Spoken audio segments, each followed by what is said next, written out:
This is Retro Sports Radio. Visit RetroSeasons.com for more sports history. The Baltimore Colts faced the Pittsburgh Steelers at Three River Stadium for Week 1 of the 1974 NFL season on September 15th, 1974. The Colts were coached by Howard Schnellenberger, but the team had been reeling for the past season and a half after the departure of the legend Johnny Unitas. They finished the past 2 seasons well under 500, which was quite the difference from the 15 consecutive winning seasons that preceded it. The Steelers were coming off a strong 10-4 season in 1973 and a division title in 1972. They were led by head coach Chuck Noll, who had finally turned the team around that struggled in the bottom of the AFC throughout the 1960s. This audio recording is from the Steelers radio broadcast featuring announcers Myron Cope and Jack Fleming. The Baltimore Colts have been introduced. They're in white uniforms, blue numerals, and white helmets with blue trim, the traditional pony shoe or Colt shoe on the side of the helmet. And they're on the far side of the field with the coaching staff. The Steelers will be making their entry momentarily. And the first quarter of Steelers football is brought to you today by Basco Catalog Showrooms. Let's turn our attention now to the offensive lineup for the Pittsburgh Steelers. The Steelers have won the toss and elected to receive. Frank Lewis was injured mildly in the pregame warm-up. He will probably see action this afternoon, but will not start as a wide receiver. In his stead will go John Stallworth, 6'2", 183-pound rookie from Alabama A&M. In the interior line at left tackle, John Kolb, the 6-year veteran from Oklahoma State. Sam Davis is back at left guard, the captain of the defensive unit, 8-year veteran from Allen. Ray Mansfield at center, in his 12th year from Washington. At right guard, Jerry Mullins, 4-year veteran from Southern Cal. At right tackle, Gort Gravel, in his 3rd year from Brigham Young. And the tight end will be Larry Brown, the 4-year veteran from Kansas. In the backfield for the Steelers, Steve Davis at running back, in his 3rd year from Delaware State. And with him, Franco Harris, in his 3rd year from Penn State. The wide receiver, Ron Shanklin, 5-year veteran from North Texas State. And the quarterback, starting only his 2nd game in regular season for the Steelers, Joe Gilliam. His fine performance in preseason enabled him to make the starting position for this opening game. Gilliam, in his 3rd year from Tennessee State, 6'2", 187 pounds.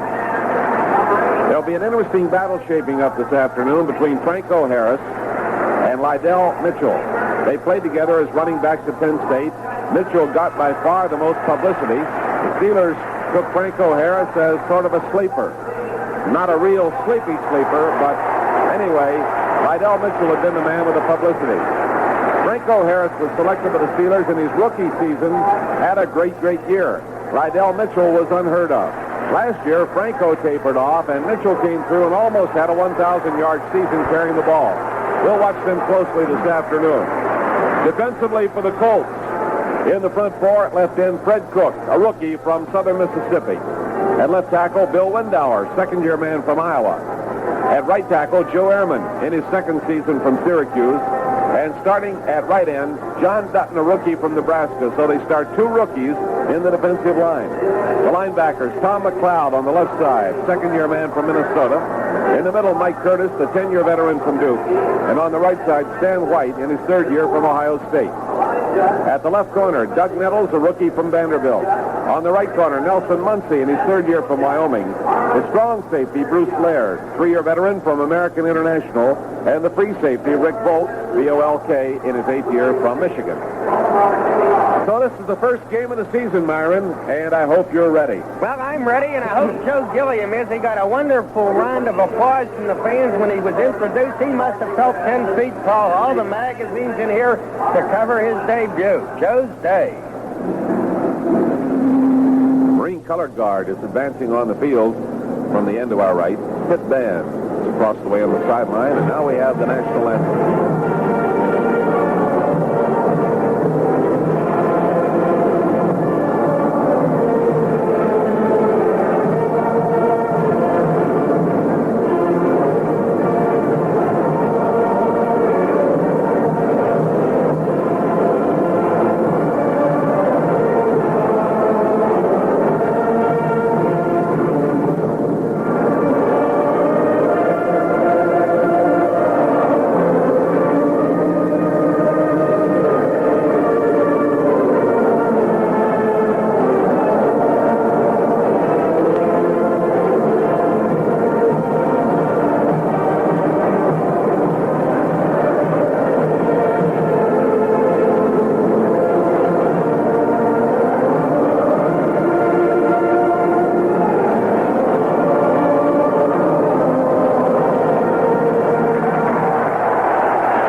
have the Colts and the Steelers ready to go, and both teams gathering around their respective coaches. Howard Schnellenberger in the midst of that huddle across the way, Chuck Noll down below. And last night you had a coach working from the press box up above. Yes, Darryl Mudra of Florida State. That's where he prefers to be. And when on the final play, his pass receiver failed to step out of bounds and cost him the rest of the remaining second.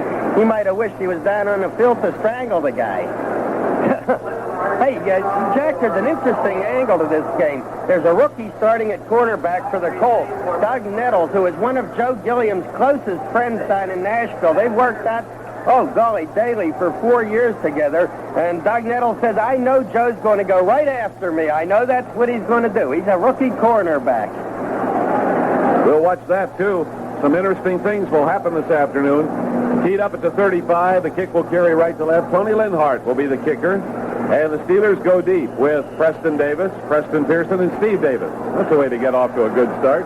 Here comes Linhart, kicks it low, sailing, coming in, bouncing at the 10, back over the goal line and out of play. And Preston Pearson followed the ball right over the sideline. Well, how would you describe that play? Well, I'd describe it as a smart one by Preston Pearson because the ball bounced in front of him. It was not a good kick. And really, that coverage was down there pretty fast, and the best thing he could have done was just let it roll into the end zone. I'll tell you one thing, you give the most complete analysis of a kick out of bounds of anybody I've ever seen. And it only took one bounce. That's pretty good. Well, we're off to a good start this afternoon, Myron. This is going to be a good campaign. Yes, sir. You betcha. Out of the huddle they come. Stallworth goes wide to the left as the flanker, and out to the near side to the right is Ron Shanklin. We're lined up in the I formation, shifting Steve Davis off to the right side. Joe Gilliam is the quarterback at his own 20-yard line, looks at a 5-man front, hands the ball off to Franco, comes outside to the right and is caught and nailed. Just as he turned the corner, Stan White, the right side linebacker, closed in on him. He'll get about a yard out of the play. So Franco picks up a yard. It's second down and 9 yards to go. Tackle Gordy Gravel trying to clear the way for Franco, but not being able to clear his man out of there, and it sort of held Franco up, and he opted to swing outside, and as Jack told you, not much yardage, almost nothing. They're doing a little flip-flopping with those linebackers. White is pulled up into position on the left side. Peering in at Joe Gilliam, who's calling signals now. He's got his flanker to the left, split end to the right, and Gilliam is back short to throw, fires. Shanklin can't hold it at the 41-yard line, double coverage. Closing in on him, Doug Nettles and Rick Bolt. So he went for Nettles right off the bat, and the pass was on the mark, but good coverage, and Shanklin could not hold it. Just a little bit of a difficult catch for Ron. He had to reach down low, and as you said, Jack, good coverage, and Joe Gilliam going at his old pal, his close pal, Nettles. Fred Cook, a rookie, in that forward wall at left end, and John Dutton, a rookie, at right end for Baltimore. It is third down 9. Now Gilliam backs up deep. Gilliam looks, fires there. Shanklin is off his fingertips and incomplete near the 44-yard line. Bruce Laird came over to cover, but he did not figure in the play. Shank was open. Went up in the air for the pass and went off his fingertips and fell incomplete, and we will give up the football. Baltimore that time in a 53 defense, the so-called 53, and they will use that almost as a standard defense. They'll use it, in other words, a great deal more than most teams will. Bobby Walden is in punt formation at his own 7. Bruce Laird is the deep man. He's got 2 men up front. Here's a very high, long kick by Walden, and Laird takes it at the 30. Running laterally along the 33, he is nailed. A 49-yard punt by Walden. Johnny Shell makes the tackle for the Steelers, and now Baltimore has the football. Yes, that surely was a nifty punt by Walden. It was high and it was long, 49 yards, so that's the way to kick him, Bobby. On offense, Cotton Spire, a wide receiver, David Taylor, Glenn Ressler, Ken Mendenhall, Elmer Collette, Dennis Nelson in the interior line, Ray Chester is their tight end, Marty Domrace is their quarterback in his 6th year from Columbia. He can run with the football, he can pass, a very dangerous, scrambling type quarterback. Domrace hands off, the ball carried by Bill Olds to the right side. He's nailed along the 30-yard line by L.C. Greenwood. Greenwood had that one completely figured from start to finish and nailed him well short of the line of scrimmage, of almost a 3-yard loss on the play back near the 30-yard line, where the Colts are going to be looking at a second down 13 situation. Olds, the second-year man from Nebraska, took the ball, started to his right, trying to get a sweep underway, and there was L.C. looking him in the eye. Lydell Mitchell out of Penn State and Bill Olds are the running backs. Glenn Dowdy is the wide receiver. They line up in the I formation. Domrace is the quarterback. Wide slot to the left side for the Baltimore Colts. Here's Domrace giving it to the top of the I to Lydell Mitchell. He plows up the middle, comes to the 35 and onto the 36-yard line, runs into Joe Greene, and down he goes. Covered on the play by Dwight White, and Lambert plugging the gap up the middle from the middle linebacker post. The ball is spotted at the 36-yard line. Defensively for the Steelers, Greenwood, Greene, Holmes, and White in the front four. Ham, Lambert, and Russell are the linebackers. Lambert is the rookie from Kent State. J.T. Thomas and Mel Blunt on the corners. Mike Wagner and Glenn Edwards are the safeties. 3rd and 7 for Baltimore. Pittsburgh was offside.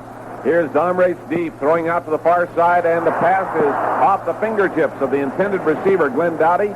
And Jack Ham had a shot at an interception, couldn't hold it. A flag goes down on the far side, one on the near side, and definitely Joe Greene was offside. Yes, Joe got it crossed there. We'll see whether it's against the Steelers or the Colts. Have not as yet gotten a signal.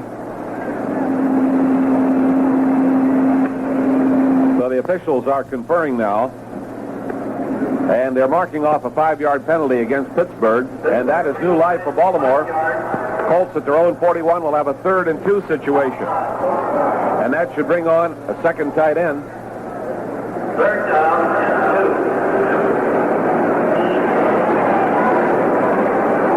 They bring in Tim Berra, the rookie from Massachusetts, the son of New York Yankee manager Yogi Berra. And that gives them the tight formation on 3rd and short yardage.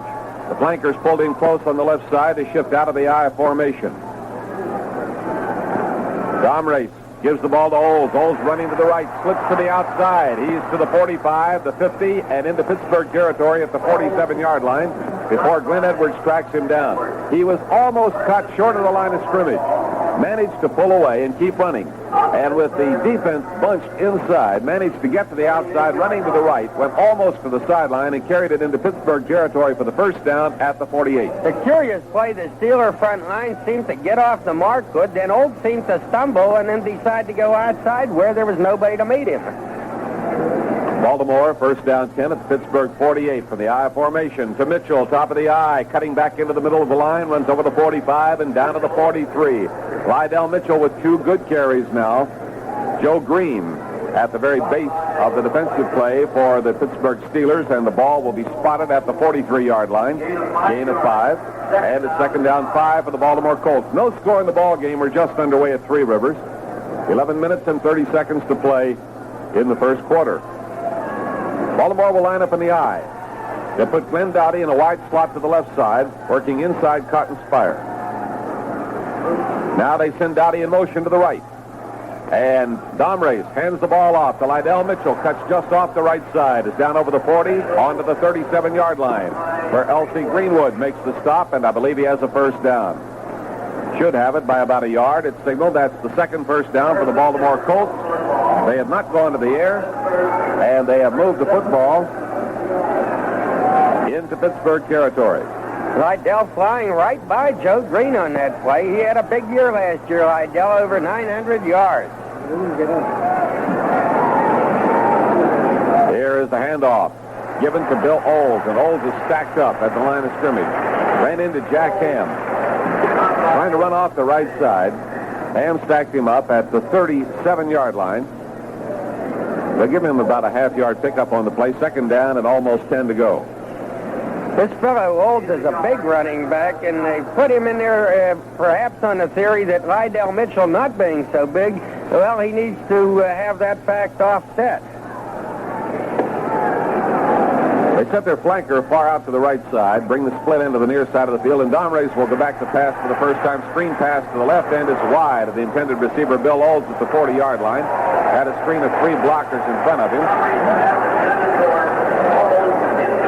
Pass is incomplete. The crowd reacting to something. Well, Andy Russell gave Glenn Ressler a shot with the forearm in the chest after the play was over, and they exchanged a few words. It was just a follow-through on the play. Didn't amount to much, though. We come in with the fourth linebacker. Ernie Holmes comes off the field, and Ed Bradley, the 3-year man from Wake Forest, setting up 4 linebackers in what would appear to be an obvious passing situation. 3rd down, 9.5. Colts are at the Pittsburgh 37-yard line.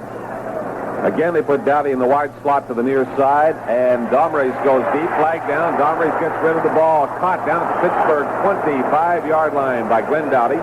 Dowdy came down and across. He's tackled by Glenn Edwards and Jack Lambert at the 25. Penalty marker was already down, and somebody landed a good shot on Domrese. And now we get the Colts for holding. So there's going to be a 15-yard penalty against Baltimore. Pittsburgh will accept that penalty. And Domrese picks himself up. Well, Joe Greene gave him a terrific shot just as he got rid of the ball. It was like a dying quail, the pass was, and Domrese was a while getting himself off the ground because Joe hit him amid-shift. Well, the Steelers have been hit with one 5-yard penalty. Baltimore takes a 15-yarder, a major penalty. That moves the football back to the Steeler 47-yard line. There's no score in the ball game. 9 minutes, 56 seconds to play in the opening period. It is now 3rd down and 20 yards to go. The Colts at the Pittsburgh 47. Cotton Spire goes to the far side. They bring Glenn Dowdy to the near side. And here's the handoff. Carried by Liddell Mitchell. Sweep to the left. Turns the corner at the 45, then over the 40 and onto the 35-yard line.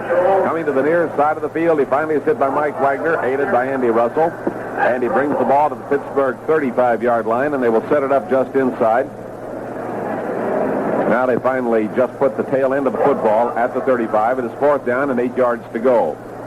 So let's see what Baltimore elects to do at this particular point as they bring on the specialty club.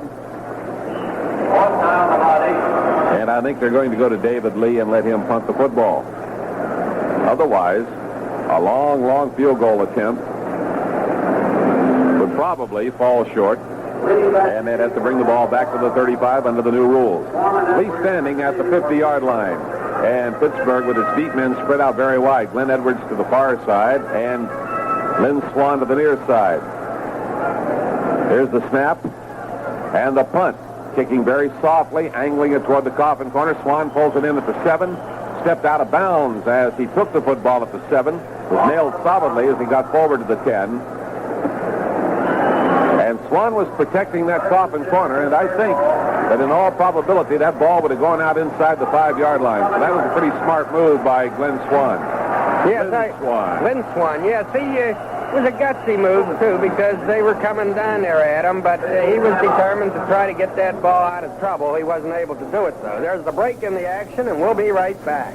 Basco Catalog Showrooms save you money. Everyday savings on thousands of brand-name items, like Polaroid Model 420 automatic land camera with transistorized electronic shutter and electric eye that assure perfect exposure every time. Just focus and shoot. The coupled range and viewfinder on this easy-to-use land camera from Polaroid is the same double window style found on more expensive automatics. The manufacturer's list price on this famous camera is $59.95, but Basco's everyday low price is $43.97. That's why thousands of customers save every day shopping the Basco way. Tavish McThrift, the famous comparison shopper, makes certain you receive maximum value for your hard-earned dollar every day. And remember to register at any showroom for free Steeler tickets.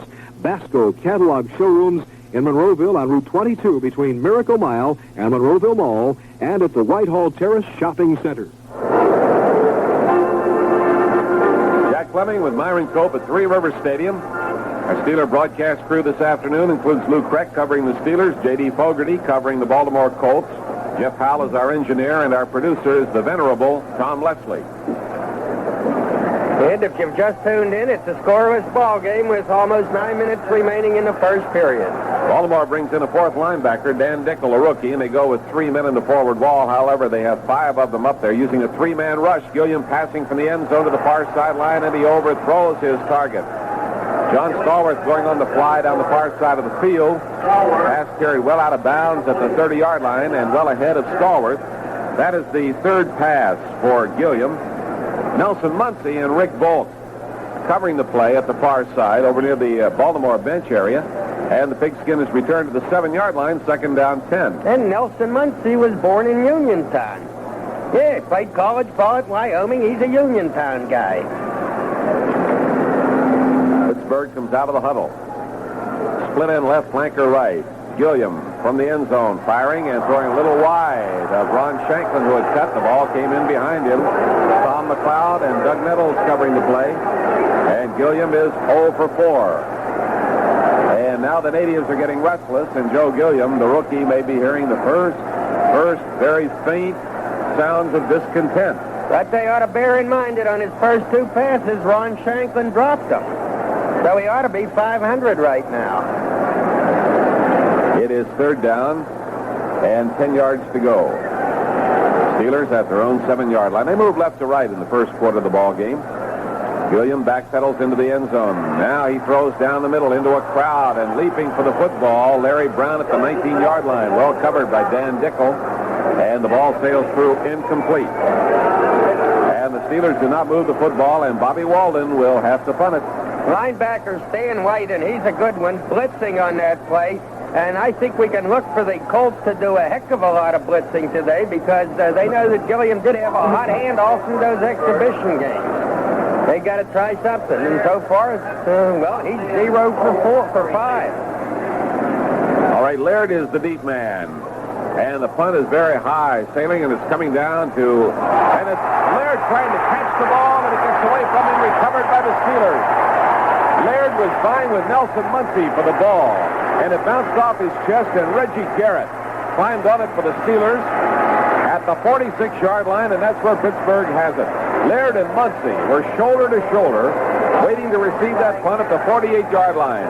A mix-up in their signals, and the ball bounced off Laird's chest, and the Steelers recover. Well, Reggie Garrett is the 5th wide receiver on the Steeler roster. He's good on the special teams. That helped them get a job, and he just came through. First down 10 for the Steelers. Now they move Steve Davis into a slot on the right side. Single running back. Quick pitch to him. Franco Harris gets a block, running to the right, comes over the 50, the 45, the 40 down the sideline, and knocked out of bounds at the Baltimore 33-yard line. Ray Mansfield coming out there to throw a good block. Steve Davis, a key blocker, as he was set up in the slot to the right. Rick Volk finally made the stop in the free safety position, but they merely set the power to the weak side and then took off in that direction, and Franco Harris, with good blocking protection, carried the football from his own 46-yard line down to the Baltimore 34-yard line, and Pittsburgh has its initial first down, and Harris a good game. Pittsburgh in the I formation. Gilliam calling the signals. Here is Gilliam giving the ball to the inside man in the I. Franco coming off the right side, breaks the tackle at the line of scrimmage. Got away from Mike Curtis, finally stopped by Tom McLeod down inside the 30. They will spot the ball around the 29-yard line for a 5-yard gain. It will be second down and 5. Nice move by Franco on Mike Curtis, and on that 20-yard run that he had 2 plays ago. Also, let's throw in a hunk of credit to Gordy Gravel, who delivered a beautiful block. Second down, 5 yards to go. Steelers moving left to right across your radio dial there at the Baltimore 29. 7:49 to play in the opening period. No score in the ball game. Here is Gilliam throwing to the far side, leaping catch at the 25 by John Stallworth. And Nelson Muncie immediately hits him and brings him down. Again, I get the impression that Gilliam hooked that one just a little bit, and Stallworth had to come back for it. It was intended to pick up the first down. They come in about a yard short, as Stallworth made a brilliant catch, leaping in the air and bringing the ball in from his left side as the pass hooked in behind him. And that will be the 6th pass for Gilliam, and the first one that has gone complete for the afternoon. It will be third down and 1. They send Stallworth, the rookie from Alabama A&M, wide to the left, and they line up very tight. Larry Brown and Randy Grossman, 2 tight ends, are in there for the Steelers. Gilliam calling the signals. Gilliam takes, gives the ball to Franco, comes outside to the right, looks for running room, and he's across the 20 and out of bounds at the 19, and he has the first down, running to the near side of the field. Rick Volk, the 8-year veteran from Michigan, making the stop, That is the second first down for the Steelers this afternoon, and they definitely are in scoring territory. They have moved the ball to the Baltimore 19. And Franco Harris has carried the ball in every running play. Steve Davis has yet to run with it, but that time Steve gave Franco an excellent block, and Steve gets credit for that first down as much as Franco. Baltimore with Cook, Ehrman, Dutton. In the forward wall, linebackers McLeod, Dickel, Curtis, and White. Nettles and Muncie on the corners, Laird and Volk are the safeties. Here's Gilliam stopping short, going downfield to the far side, and it's batted down just as John Stallworth crossed into the end zone. Nelson Muncie covered it. So again, we find Gilliam going for Muncie's man, and Stallworth was racing into the end zone, going down the sideline, far side of the field. The pass was right on the mark, but it was perfectly covered by Nelson Muncie. That will be number 7 for the Steelers with 1 completed. Dan Dickel is out of the ball game for the moment. Bill Windauer is back in the defensive line. Windauer, the second-year veteran from Iowa. Second down 10 for the Steelers at the Baltimore 19. Flanker close to the right side, Shanklin. We have Stallworth split wide to the left.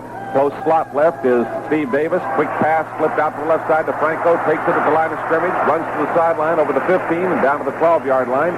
Sam Davis blocking for him, and Franco Harris is deeper in Baltimore territory before Volk, a very busy man this afternoon, makes the tackle. Let's see where they finally spot the ball. They'll mark it at the 12-yard line, and that brings up 3rd down and 3. A very quick developing screen, a play we don't often see, with Franco having a 3-man screen in front of him over there on the left side, and a couple of good blocks thrown. 3rd down and 3 yards to go. Stallworth, wide to the left, flanking right is Shanklin. Again, Davis is in the close slot on the right side. Quick pitch to the right side to Franco. They miss a tackle on him, and he comes forward and is nailed. Breaking through that time, Stan White missed the tackle initially, and then he was nailed by Fred Cook at the 13-yard line, so a 1-yard loss on the play brings up the 4th down play, and the Steelers come on with Roy Girella. Girella is the Steelers scoring leader with 320 points. The 8th leading active scorer in the American Football Conference.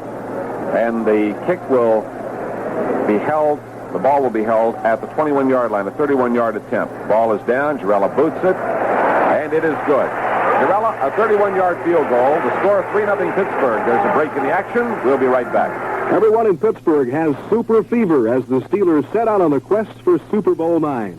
Basco Catalog Showrooms, Pittsburgh's #1 Steeler booster, puts you in the middle of super fever. Listen to the excitement. First, Basco has free tickets to each Steeler home game. Register for each game at your nearest Basco showroom. Second, how would you like to go to the weekly press luncheon following each game to rub elbows with players and coaches? Well, Basco can get 4 lucky people in. Just register each week, new drawings every Friday. Sound exciting? Well, there's more. For you kids 16 and under, you can win a day at Steelers training camp. That's right. 25 lucky winners will meet the Steeler players in person, have lunch, all as guests of Basco. Register now. Drawing is Friday, October 18th. Get in on the excitement of Super Fever with the Steelers at Basco Catalog Showrooms. In Monroeville on Route 22 between Miracle Mile and Monroeville Mall, and at the Whitehall Terrace Shopping Center. So the Steelers have turned a Baltimore fumble into a field goal. They lead 3-0. Back after this pause on the Steelers Football Network.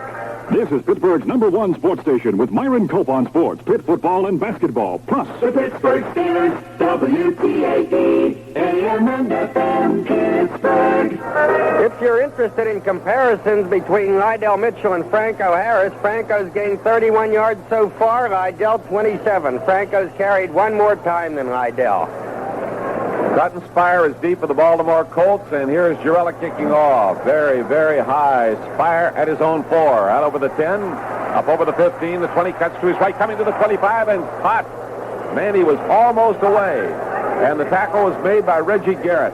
He made his move to the right, saw open territory ahead. But Garrett was there to grab him, and he brings him down at the Baltimore 28-yard line, where it's going to be first down and 10 yards to go. So we find the Baltimore Colts ready to start out at their own 28.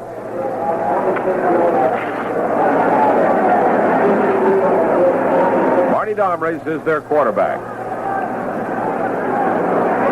Domrich puts a man in the wide slot to the right side. They operate out of the I formation.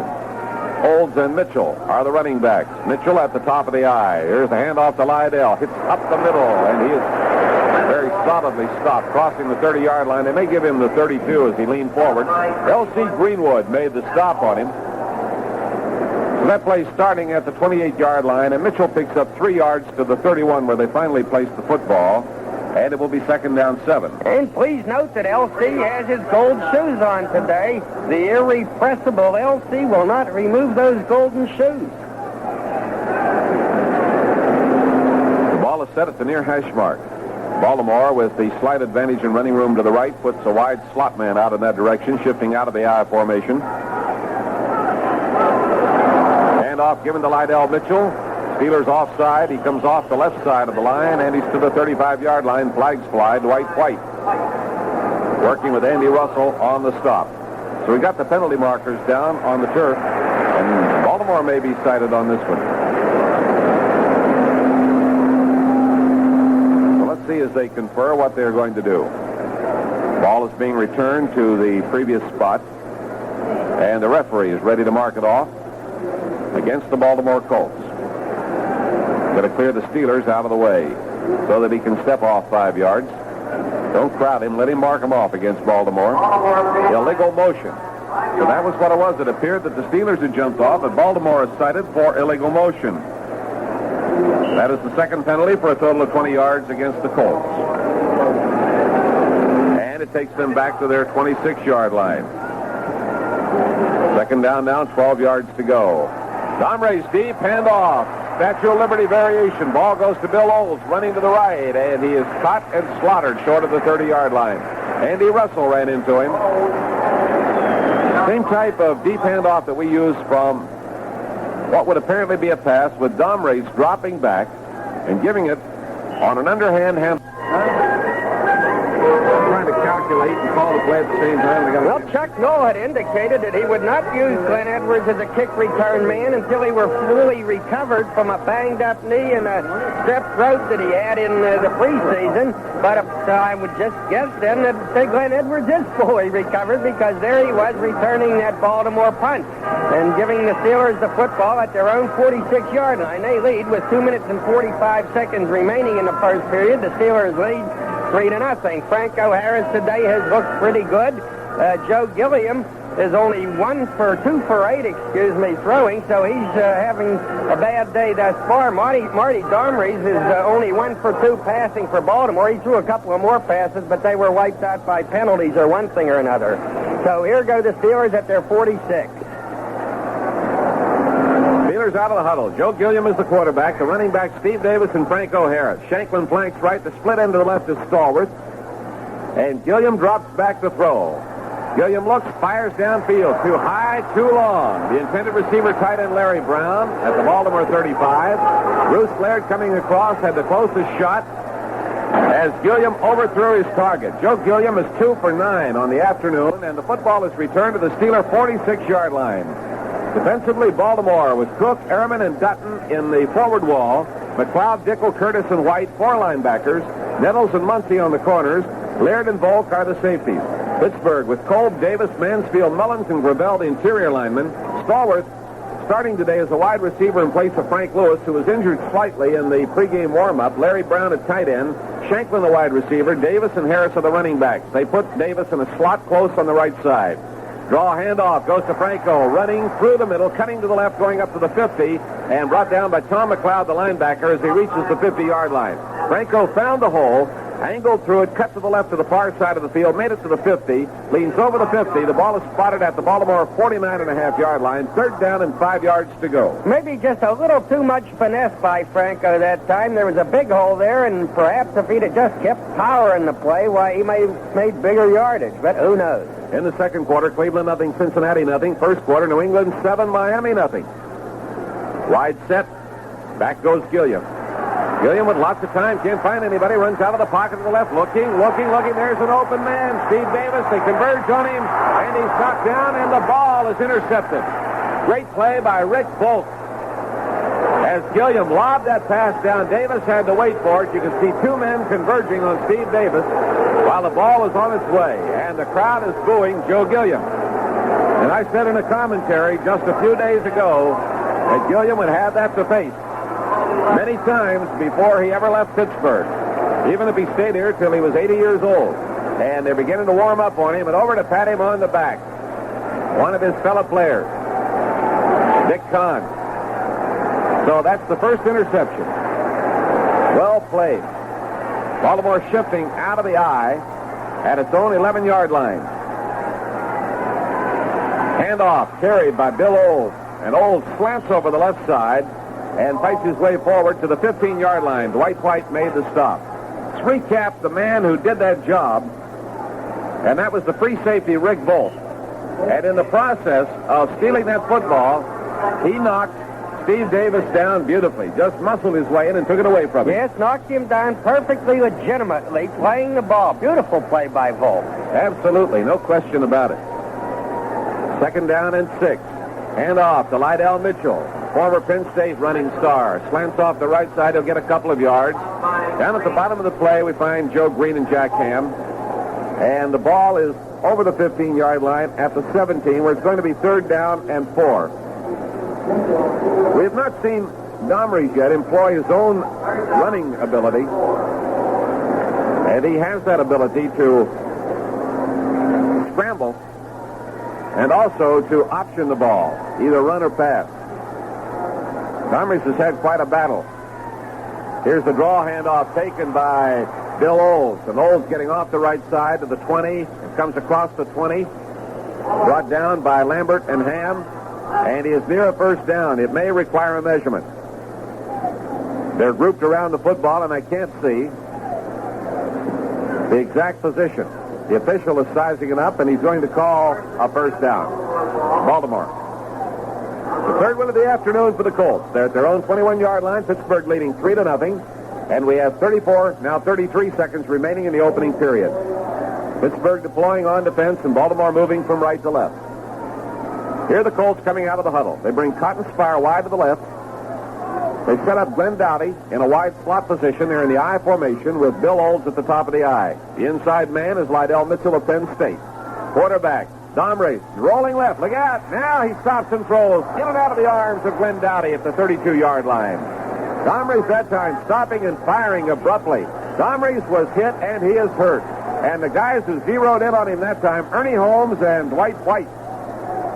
And Domrey's is shaken up on the play, and that will bring on Bert Jones. Domrey's has been taking a beating from that Steeler rush. Earlier we saw Joe Greene pile into him, and Domrey's was slow getting off the ground. This time he's out flat. Dwight White and Fats Holmes hit him with the old sandwich. Bam, from each side. And Mr. Domrey's has taken some kind of punishment. As a matter of fact, last year quarterbacking the Colts, and they were a doormat team, only won 4 ball games. He took an awful beating that campaign. He had his nose busted, one thing or another. And, when you're quarterbacking for a young team that's trying to make its way upward, why, you're in a tough spot because the mistakes made by inexperienced players up in the line or even in the backfield will expose you to some brutal beatings. And the Colts trainer is out there, several people from the Colts bench. Let's see if we can't get our glasses on Marty Domrey's and give you a better idea. Well, if he was knocked out, they've brought him to now. But he sure looks groggy. He might have just been KO'd there. And when I say just, I'm not making light of it. Yeah, he's leaving under his own power now. And I suppose we'll see the second-year man, Bert Jones of Louisiana State, a #1 draft choice a year ago, and a glamour boy, son of Dub Jones, the one-time Cleveland Brown star. Yes, Bert Jones now out on the field to quarterback the Colts. 2nd down and 10 at their own 21-yard line. That would appear to be a possible injury to his left shoulder or his left arm, Myron, as he seemed to be favoring that side going off the field. And Bert Jones comes on. J.D. Fogarty says he's one of the cockiest young players in the league. From LSU. Their #1 pick a year ago. Jones quarterbacking the Colts. Gives the ball to Lydell. He's got a blocker running to the left. Turns the corner at the 20. Hits the sideline at the 25-yard line. Lydell Mitchell coming out of bounds at the 25. Chased over there by Andy Russell in hot pursuit. Sweep to the left, and Mitchell was the ball carrier. And they will give him the 26-yard line where he stepped over the sideline marker, a 5-yard gain. It will be 3rd and 5. The Colts seem to be working on the right side of the Steeler defense. They have repeatedly turned that outside corner, running to their left, not to any great profit, but to some yardage. 2 seconds remaining in the opening period of the ball game. Colts will get one more play away. Running backs are in the wide set position. Flanker right, split end to the left. Bert Jones, second-year man, fakes the draw, goes deep, now runs forward with the football. Look out, he's over the 25. Jack Ham nails him at the 30-yard line. Ham got him at the 30-yard line, and we're at the end of the first quarter of the ball game. The score, the Pittsburgh Steelers 3, the Baltimore Colts nothing. Basco Catalog Showrooms save you money. Every day savings on thousands of brand name items, like Polaroid Model 420 automatic land camera with transistorized electronic shutter and electric eye that assure perfect exposure every time. Just focus and shoot. The coupled range and viewfinder on this easy-to-use land camera from Polaroid is the same double window style found on more expensive automatics. The manufacturer's list price on this famous camera is $59.95, but Basco's everyday low price is $43.97. That's why thousands of customers save every day shopping the Basco way. Tavish McThrift, the famous comparison shopper, makes certain you receive maximum value for your hard-earned dollar every day. And remember to register at any showroom for free Steeler tickets. Basco Catalog Showrooms in Monroeville on Route 22 between Miracle Mile and Monroeville Mall, and at the Whitehall Terrace Shopping Center. Colts quarterback Marty Domries is now being led to the dressing room. Apparently, he's got a serious injury, and the signs are that he's favoring his shoulder, perhaps a shoulder separation. His right shoulder, his throwing arm. So it'll be Bert Jones quarterbacking the Colts, but right now they're going to have to punt from the scrimmage line at their own 30, and the Steelers will take over, and maybe Joe Gilliam can get something going. Joe's under a lot of pressure today, and he has completed only 2 out of 10 passes. It's just a doggone shame that the first 2 passes he threw were dropped, because that would have taken off some of that pressure. First quarter of today's game was brought to you by Basco Catalog Showrooms. Now the second period of Steelers 74, presented in part by Union Carbide Ever-Ready Batteries and by Masters Engineers Corporation. Ball is at the Baltimore 30. David Lee is in punt formation, standing at his own 15. We have Glenn Edwards and Lynn Swan deep at the Steelers 30. Snap of the ball, and the punt is away. High, spiraling, and Swan takes it, drops it, loosens it. Baltimore recovers it at the 31-yard line. Lynn Swan at the 32-yard line tried to field the football, and that is his first miss of the year. Tim Berra recovered the football for Baltimore on a 38-yard punt. Swan, under the kick, lost it. And Baltimore was there to recover it, and the Colts have good field position at the Steeler 31. And that's the same thing that happened to the Colts before. They fumbled a punt, and the Steelers, as a result, got a field goal and lead in this ball game 3-0. Quarterback is Bert Jones. Flanker right, he's got both ends split. Wide open formation. Jones drops back, chased out of the pocket, caught, and nailed at the 45-yard line. L.C. Greenwood had him by the leg. White came in to seal his fate. Greenwood was holding on for dear life. So they will set the ball down at the 44.5-yard line. And Greenwood got Jones trying to get away. He was trapped back there. And so it's going to be second down now. And 23 yards to go. And that is a big play. Fred Scott is in as a wide receiver, rookie from Amherst, replacing Cotton Spire. They send Dowdy to the right, Scott wide left. Draw, handoff. Ball taken by Bill Olds. Bumped as he approaches the line of scrimmage, and then nailed by L.C. Greenwood. He makes it back to the Pittsburgh 44-yard line. Greenwood had him again on a good low tackle, and L.C. with the gold shoes is just playing himself a fine ball game. He's playing a spectacular game. On that sack a couple of moments ago, L.C. just had a piece of the merchandise, just a little bit of Jones's jersey, and he hung on. He must have great fingernails. Hung on tenaciously. Ernie Holmes out. Ed Bradley re-enters the ball game as the fourth linebacker for the Steelers. Baltimore.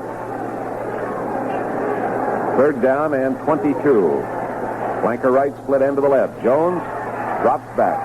Jones with lots of time, spots his receiver, fires to the near side at the Pittsburgh 20. The ball taken by Glenn Doughty, coming down and over toward the sideline, and he steps out of bounds at the 17-yard line as he beats strong safety Mike Wagner.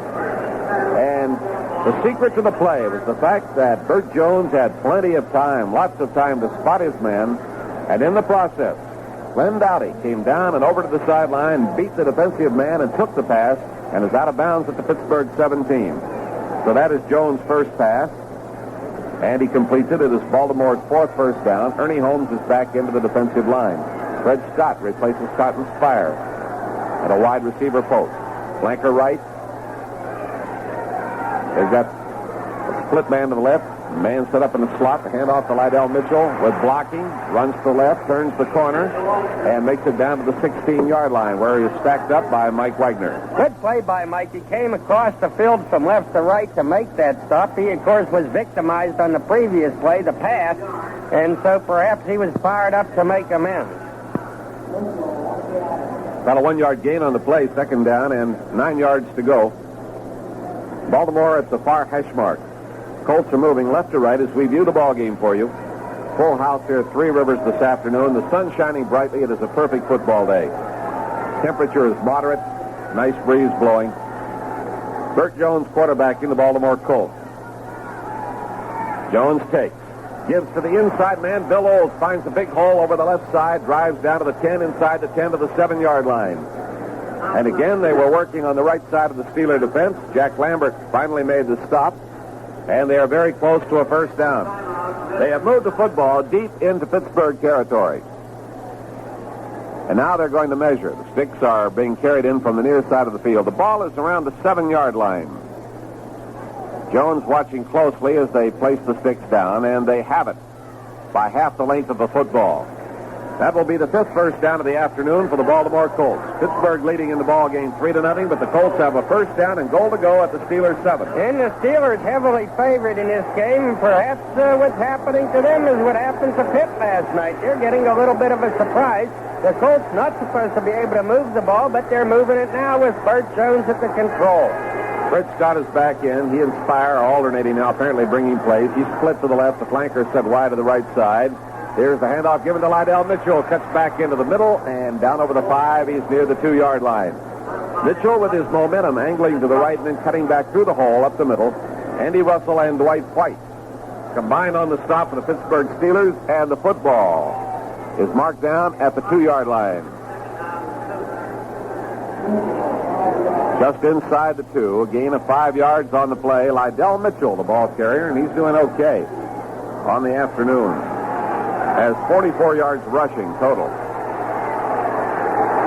Mitchell and Olds are the setbacks from the 2. Handoff to Olds, diving just into the right side of the line, and a mass of bodies there. He is short of the goal line. He ran into Dwight White. Elsie Greenwood was down low.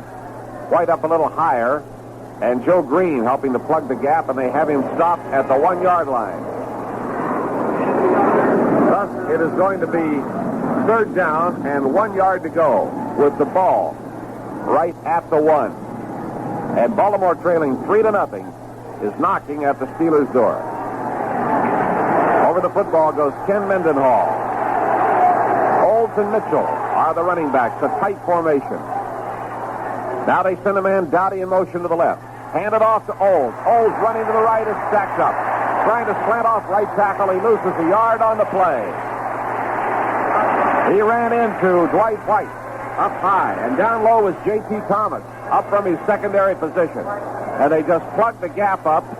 They put the ball back at the 1-yard line. It is going to be 4th and 1. And the Baltimore Colts are going to go for it. Don McCauley is in replacing Lydell Mitchell at the 1-yard line with the crowd chanting defense. This is the first big play situation of the ball game. Baltimore at the 1. McCauley and Olds are the running backs. 4th and 1 yard to go for the touchdown. Jones gives that ball off to Olds, and he is stopped. The Steeler defense stops him dead, hitting up the middle. Everybody was there, and they throw him back. The Steelers take over the football at the 1-yard line, and listen to this crowd. Listen to it. standing and applauding. They gave them 4 shots, and they could not make it from the 7-yard line. The first one carried them to the 2, the second one to the 1. 2 tries at the 1-yard line. They were unsuccessful, and the Steelers take over. Now there's a break in the action. We'll be right back. If you use ordinary batteries in your camera and they quit too soon to suit you, come to the top. If you use your radio almost all the time, but you don't want to be buying batteries all the time, come to the top of the Ever-Ready line. Come to the Ever-Ready Alkaline Power Cell, our best, longest-lasting power source. No ordinary battery ever made works so hard, so long. Repeat, no ordinary battery ever made works so hard, so long as the Ever-Ready Alkaline Power Cell. Now you can get a $1 refund on specially marked packages of Ever-Ready Alkaline Power Cells. Details at participating Ever-Ready dealers. Come to the top. Come to the Ever-Ready Alkaline Power Cell. On that goal line stand, a lot of Steelers in on it, but on 3rd down, I give the big hit to Jack Ham. On 4th down to L.C. Greenwood. They made the big hit. At their own 1-yard line, Joe Gilliam lines them up. 3-0 ball game, the Steelers. They've just held the Colts at the 1. Hand off is to Franco. Slips off the right side. Is out to the 3, maybe the 4-yard line under a host of white jerseys.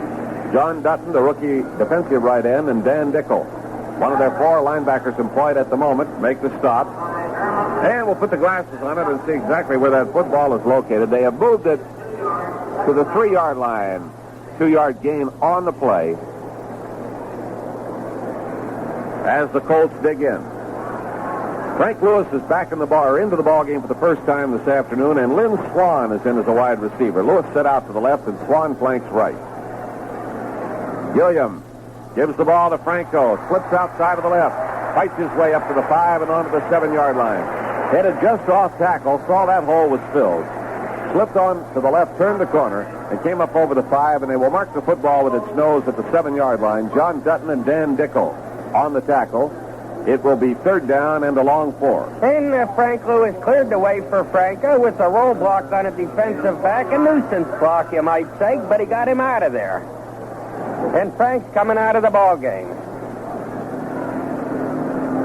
Frank Lewis is off, and Larry Brown is on as the second tight end. They set their flanker wide to the right. That's Swan. Grossman and Brown are the 2 tight ends. The running backs are wide. And the handoff carried by Preston Pearson off the right side, and he slips up over the 10 and on to the 13-yard line. Pearson had entered for this series as they made some changes in the backfield with Franco Harris, and Pearson carried that time for the first down. John Dutton made the tackle. We have that as only the 3rd first down of the afternoon for the Steelers. The ball is now at the 13. Let's see what else they've done. Sam Davis is out. At left guard, Jim Flack is in. Mike Webster has replaced Moon Mullins at right guard. Now the Steelers bring Lewis back into the ball game. He's wide to the left, and Swan is in a wide slot position. The running backs, Harris and Pearson, are wide. Now they give to Preston, looks for the block, running to the right. Skips the tackler, turns the corner at the 15, and comes to the 20-yard line. Joe Ehrman and Fred Cook on the tackle, but Preston Pearson running as though he might be treading with bare feet over glass. Looking very carefully for the opening, brings the ball all the way to the 20-yard line, where it will be 2nd down and 4 after a 6-yard gain. Yes, that was nimble work by Preston, skipping over Mike Curtis, picking his way along. It was a good run. Ball is marked at the hash mark, the far side of the field. Steelers leading 3-0. We're halfway through the 2nd quarter. This time they send Swan out to the right, put Lewis in the slot to the right side. The running backs are set close. Joe Gilliam giving the ball to Preston Pearson. With a crowd of blockers, Pearson cuts the outside with a flag down. He's nailed along the 20-yard line. Blockers having trouble clearing the way, and Pearson again having to go very carefully. Decided to cut to the outside, ran into Stan White, the right side linebacker, along the 20-yard line. In the meantime, a flag had been dropped. And we get a holding call against the Pittsburgh Steelers. That's going to cost our ball club. And the officials confer with the Baltimore Colts, and they have the option on the play. They can take the play as it ran, or they can take the penalty and let the Steelers run that down over again. 7:20 to go in the second quarter, a 3-0 ball game. Roy Jarrell is the difference at the moment with a 31-yard field goal in the first quarter. Steelers have just shut the Colts off at the Pittsburgh 1-yard line to take over the football. Now they're back at the 10. 10-yard call for holding, and the ball is back at the 10-yard line. That is the second penalty against the Steelers, a total of 15 yards on the afternoon. Jim Clack, better known as a center, is in there at guard for the Steelers, and on that last play, he did a grand job blocking Mike Curtis, leveled him. Jerry Mullins is back in the ball game, and he is playing the right tackle position in place of Gordon Gravel. Here is Gilliam throwing upfield and hitting his target at the 20-yard line. Randy Grossman, the tight end, went up and hooked at the 20, pulls the football in, and is immediately hit by Tom McLeod and Dan Dickel. But the game is good for 12 yards as he falls forward to the 22-yard line, and it's going to be third down and 2 yards to go. That's Gilliam's 11th pass. He has completed 3. The rookie from Tennessee State, getting only his second start in a regular season game. He's elected to start this 1974 campaign at quarterback. Lewis is out, and the second tight end, Larry Brown, is in on a 3rd and 2 situation. One flanks left. The rest of them are tight. Here is Gilliam giving the ball off to Franco, trying to get off the right side, and he is nailed. Franco Harris slipping along the line of scrimmage to the right. Ran into Dan Dickel, the rookie from Iowa. Made the stop. He made the first down. I didn't think he had. He powered his way to that first down. I'll tell you, Dan Dickel, a big linebacker, and Fred Cook, a 235-pound defensive end, were on Franco quickly, but he just grounded out, carried them along. He put his nose in there. Dickel was hurt on that play. And watching him run, I didn't think he had made it. But by golly, he moved them. So we have the first down. Now they shift the running backs back into the eye. At the top of the eye is Preston Pearson. Here's Gilliam firing into the left flat area quickly to Lewis. Lewis does a little scampering, looks for an opening, fights his way to the 27-yard line, has lost the football, and the Steeler dives on it. Wow. Lewis was being manhandled out there. There was no whistle. He lost the football, and Jim Clack jumped on it. John Dutton was at the base of the defensive play for the Baltimore Colts. And the Steelers have recovered that football at their own 27-yard line. John Kolb gave Lewis a pretty good box there, knocked some guy stiff over here near the near sideline. And John Kolb in the exhibition games played awfully well. He may be in for a real good big season. Second down at 8 yards to go. A lot of work that time for only 2 yards, but they kept the football. Very important at this stage of the game. Here's Gilliam back to throw, firing complete up to the 35-yard line to Randy Grossman. Grossman is hit and knocked down back at the 34. Bruce Laird and Tom McLeod combining on the stop. It should be just short of a first down. He leaped for that ball at the 35, and the ruling would be that he gave enough ground to get in behind. Now they're going to have to measure. So they'll take the sticks in from the near side of the field. That is Gilliam's 13th pass. He has completed 5 out of 13, so his percentage is beginning to improve. He's had 1 interception this afternoon. It is a first down, and Gilliam signals it himself. That is number 5 for the Steelers. 4 minutes and 37 seconds to play in the first half of the game. The Steelers leading 3-0. Have picked up another critical first down, and they're just inside their own 35-yard line. And in the exhibition games, Randy Grossman was one of Joe Gilliam's favorite receivers, and he's now caught 2 passes in this drive. And so all I can say is, play that soul music and dance that Hava Nagila, because it's Gilliam to Grossman, and they seem to make a team. Are we getting another measurement? Are they remeasuring? But I saw the first down signal before. Terry Brown is back in the ball game, replacing Randy Grossman. Jerry Mullins playing at right tackle, Mike Webster at right guard, Jim Clack at left guard, John Kolb at left tackle, Ray Mansfield is the center. First down 10. Ball with its nose almost at the 35-yard line. The Steelers move right to left. They bring Lewis wide to the left and set Swan up in the wide slot. Gilliam fakes and fires downfield. Swan a diving try, unsuccessful at the Baltimore 48-yard line. Lynn Swan, wide to the left, coming down, angling into the Baltimore 48 toward the center of the field. Stan White covering the play, and Swan managed to cut loose. Made a diving try for the football without success. It falls incomplete. That is the 14th pass of the afternoon. Now Grossman is back on the field, bringing the play, and Larry Brown comes off. Baltimore is set up with 4 men in its defensive line now. Cook, Windauer, Ehrman, and Dutton. McLeod, Curtis, and White are the linebackers. This time we deploy Frank Lewis wide to the left, the near side of the field, and flank Lynn Swan over to the far side, and Gilliam backpedals. Gilliam chased out of the pocket, fires to the safety valve man out to the right. The ball taken at the 35-yard line, carried up over the 40.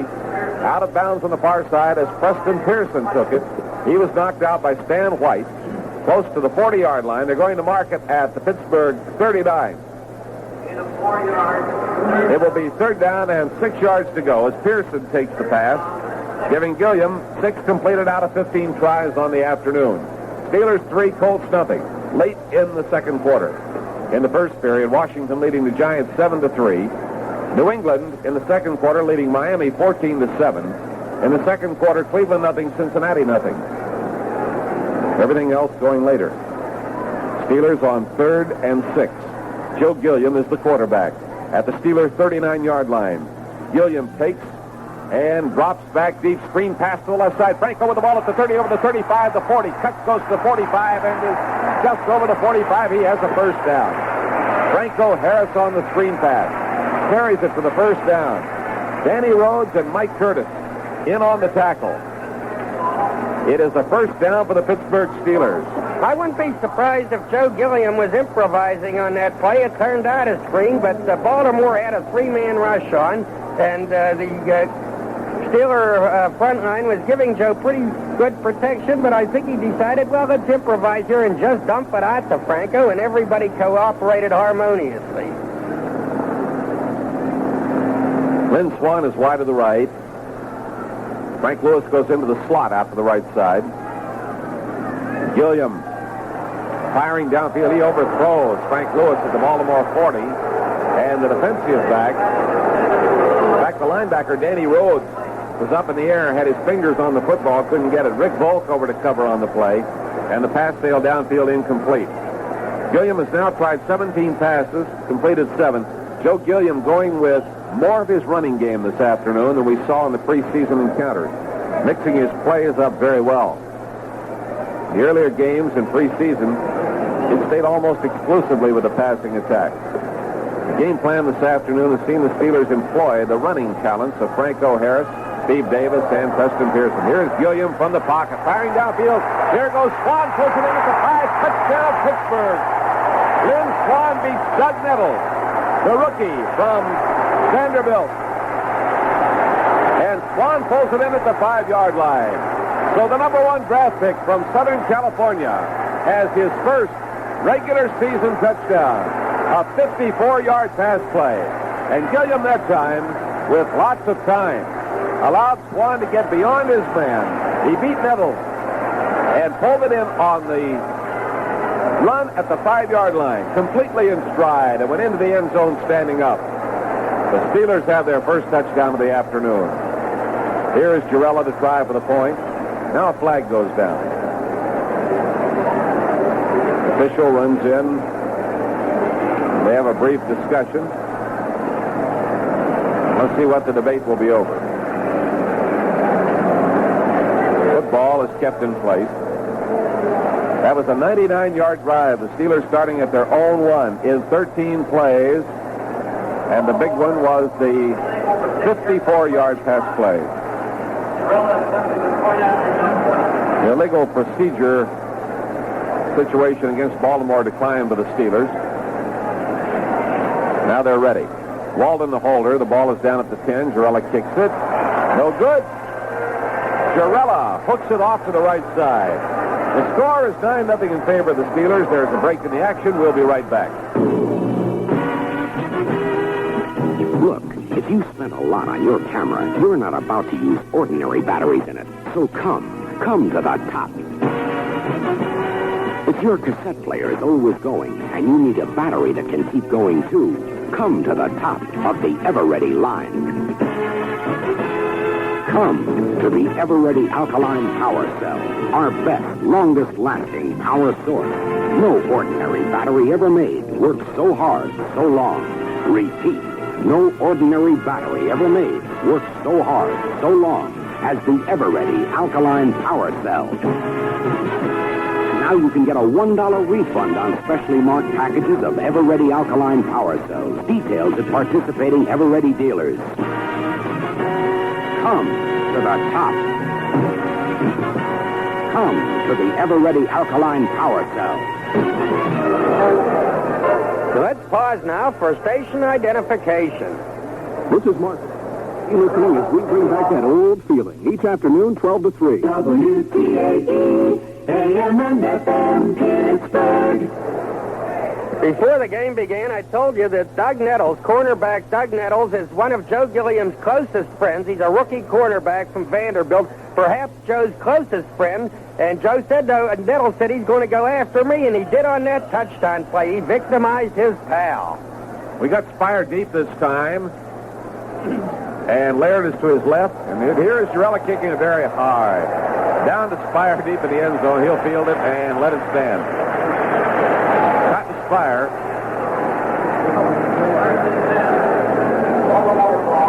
Jarella kicked that ball from the 35. My arithmetic, 65 yards, about 8 yards deep in the end zone, 73 yards on the fly. Can you believe that? Oh, he boomed that one, I tell you. Lauren Taves in a little hassle down there with Tony Bertuca, who last year played for the Lake Island or something Rifles in Illinois. The quarterback is Bert Jones. Baltimore left to right on offense at its own 20-yard line. Jones stands short in the pocket, and then he can't throw, runs forward, and he's nailed. L.C. Greenwood was high. The first man to him was Ernie Holmes down underneath.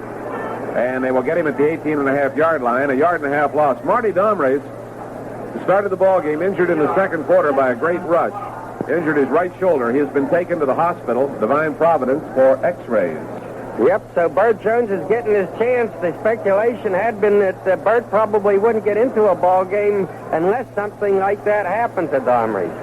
2 minutes and 35 seconds left in the first half, 9-0 Pittsburgh. Bert Jones on second down, 11.5 yards to go. Gives his hand off to Don McCauley, running to the right, nailed along the 15-yard line by Jack Ham. Ham broke through and had it perfectly diagnosed. Down went McCauley, the 4-year veteran from North Carolina, along the 15. It now will be third down and 15 yards to go. Lauren Taves enters the ball game as the fourth linebacker.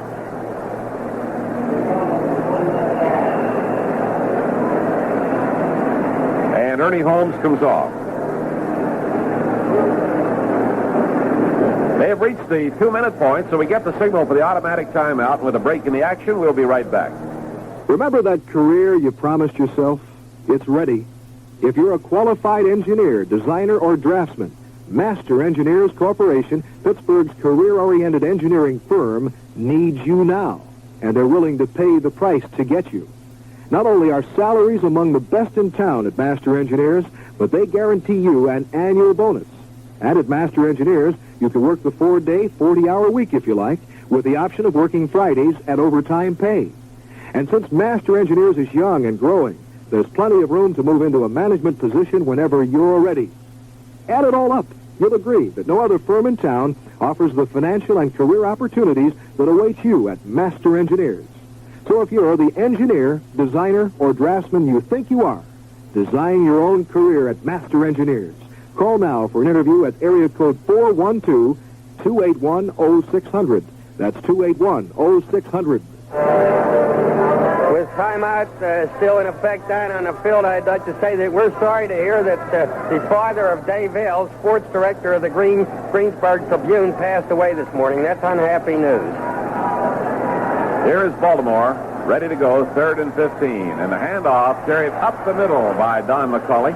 McCauley found the hole and comes charging over the 20 and out to the 25-yard line. Lauren Taves, Lambert, Dwight White in on the stop.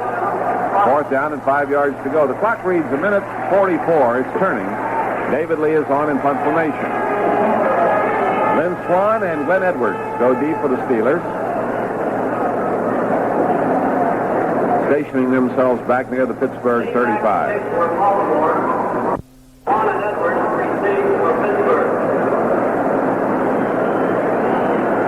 David Lee, 9-year veteran from Louisiana Tech. Standing at his own 10, they're taking lots of time. They want to run the clock as long as they can. Here's his punt. Long, high. Glenn Edwards comes over, fields it, and knocks it out of bounds at the Pittsburgh 35-yard line. That one covered 40 yards downfield. Steelers football continues after this brief timeout. There's a bright new world right behind our door. The Bright New World. It's a shopper's loan from HFC. Money for almost anything you need or might like to have. The shopper's loan and household finance. An equal opportunity lender. It's a bright new world.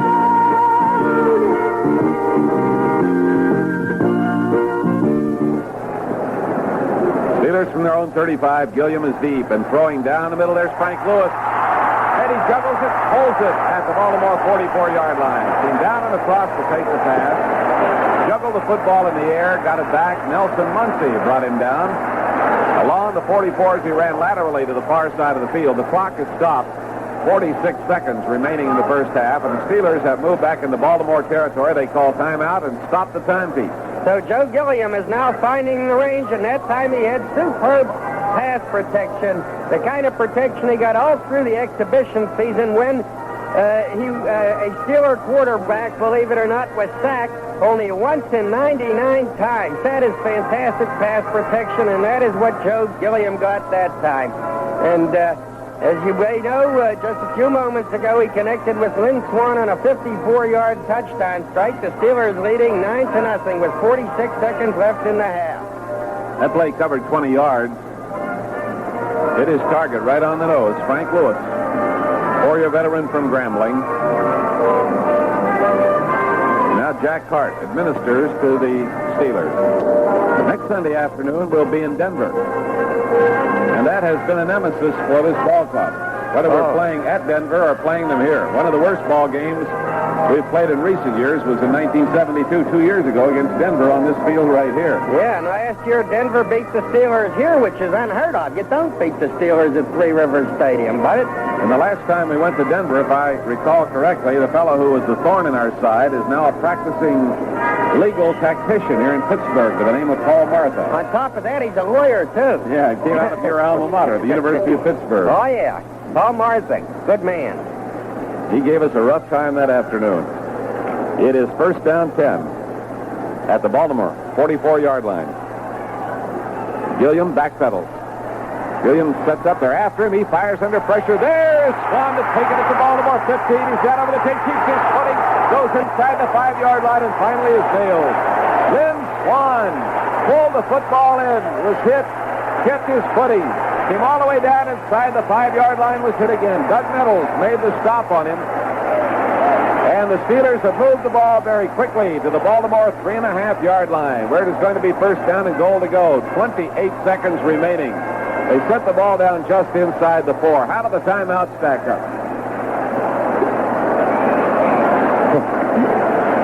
I ask you a question. We show Gilliam now 11 of 21, 2 touchdown passes, 1 interception. And Pittsburgh will kick off. 23 seconds remaining to play in this period. Spire is deep. To his left is Bruce Laird, and Fred Scott is setting up to his right. Scott Spire out of the University of Texas, stationed at the goal line. Let's see what Jarella does this time. The last time he kicked the air out of the football. Jarella kicking it low and sailing, tougher to handle, coming down, rolling right inside the 10. Fred Scott chasing it, and he comes out of bounds. On the near side, did he touch it first? He did not. So that will necessitate a penalty for illegal procedure, and they'll bring the football back. The crowd, forgetting that was not a punt, was roaring as it went out of bounds at the 2. They thought, I think Roy put it out of bounds there purposely just to set up another 73-yarder. oh, you think so? Maybe he's showboating a little out there. Because the last time Walden, he kicked the air out of the football. So he's just giving himself a little challenge by taking a 5-yard penalty here. Well, this means we kick off from the 30-yard line, right to left. Going 64 yards in 3 plays to increase their lead to 16-0 for the first half of the ball game. Will kick off, and Spire is deep. Now moved up to about the 4-yard line. All right, Girella kicks it long and high, and Spire will take it at the 4. Juggles the 10, the 15, the 20, the 25, and down he goes. Caught around the ankles and brought down as he crossed the 25-yard line by Jim Allen. Allen, the rookie from UCLA, had him around the ankle at the 25. He goes down at the 27, and it will be first down 10 Baltimore from that point. The clock stops after the kickoff return. 19 seconds remaining to play in the second quarter. Sellout crowd here at Three Rivers this afternoon. They're enjoying great weather and a very fine first half. Split end to the left for Baltimore. Flanker to the right. Bert Jones, the quarterback, and Jones hands it off to Don McCauley. Cuts into the middle of the line. He'll cross the 30. Pick up short yardage. It'll give him the 32.5-yard line. Andy Russell on the tackle. Not so short yardage. About a 5-yard gain on the play. Second down and 5 to go. And the clock is turning once again. There we are at the end of the first half. The score, the Pittsburgh Steelers 16, the Baltimore Colts 0. Today's second quarter was brought to you in part by Union Carbide, Ever-Ready Batteries, and by Master Engineers Corporation. Byron Cope will recap the first half in a minute. Halftime at Three Rivers Stadium. The Steelers leading the Baltimore Colts 16-0. And some interesting touches to this ball game. You know, all through the exhibition season, John Stallworth, the 4th-round draft choice, the wide receiver, he was looking sensational and upstaging Lynn Swann, who is out of Southern California and was the Steelers' #1 draft choice, being upstaged by Stallworth. But today, when they're playing for the money, why, it's Lynn Swann who's come to the fore. Not to say that Stallworth is roused up, but he hasn't been a factor so far. On the other hand, Swann has taken a 54-yard touchdown pass from Joe Gilliam and then was on the receiving end of a 40-yard pass that set up the Steelers' second touchdown. So Lynn Swann is showing them that there must have been some reasons for drafting him #1. It's interesting that on the last play of the first half, Dwight White, Steeler defensive end Dwight White, had some words with Big David Taylor, a Baltimore tackle, and I guess no Steeler game is complete without White, Mad Dog White, exchanging a few nasty words with an opponent. It's a funny thing because White is one of the most cheerful, guy with a great personality, terrific fellow, but when he gets down there on the field, he likes to chatter at those other people, and he likes to get them mad. And there's not a game that goes by that play doesn't end with White standing nose-to-nose jawing with somebody and the two of them shoving one another. At any rate, Joe Gilliam, jittery in the first half. He hit his first 2 passes, but they were both dropped by Ron Shanklin, and then he seemed to come apart for a while. But late in the second period, Joe started hitting them, and he's looking just dandy now as he takes the Steelers to a 16-0 halftime lead. Jerry Shane is standing by with all the scores from around the league on the halftime scoreboard in just a minute. This is Jerry Shane with the halftime scoreboard brought to you on WTAE by Silver Star Meats and Rizaka Kobasi, fine products of Ohio Valley Provision Company, McKees Rock. Well, there's a full house this afternoon at Three Rivers Stadium here in Pittsburgh as the Steelers open their regular season against the Colts. At halftime, the score Pittsburgh 16, Baltimore 0, and we'll have highlights of the first half coming up in just a very few moments.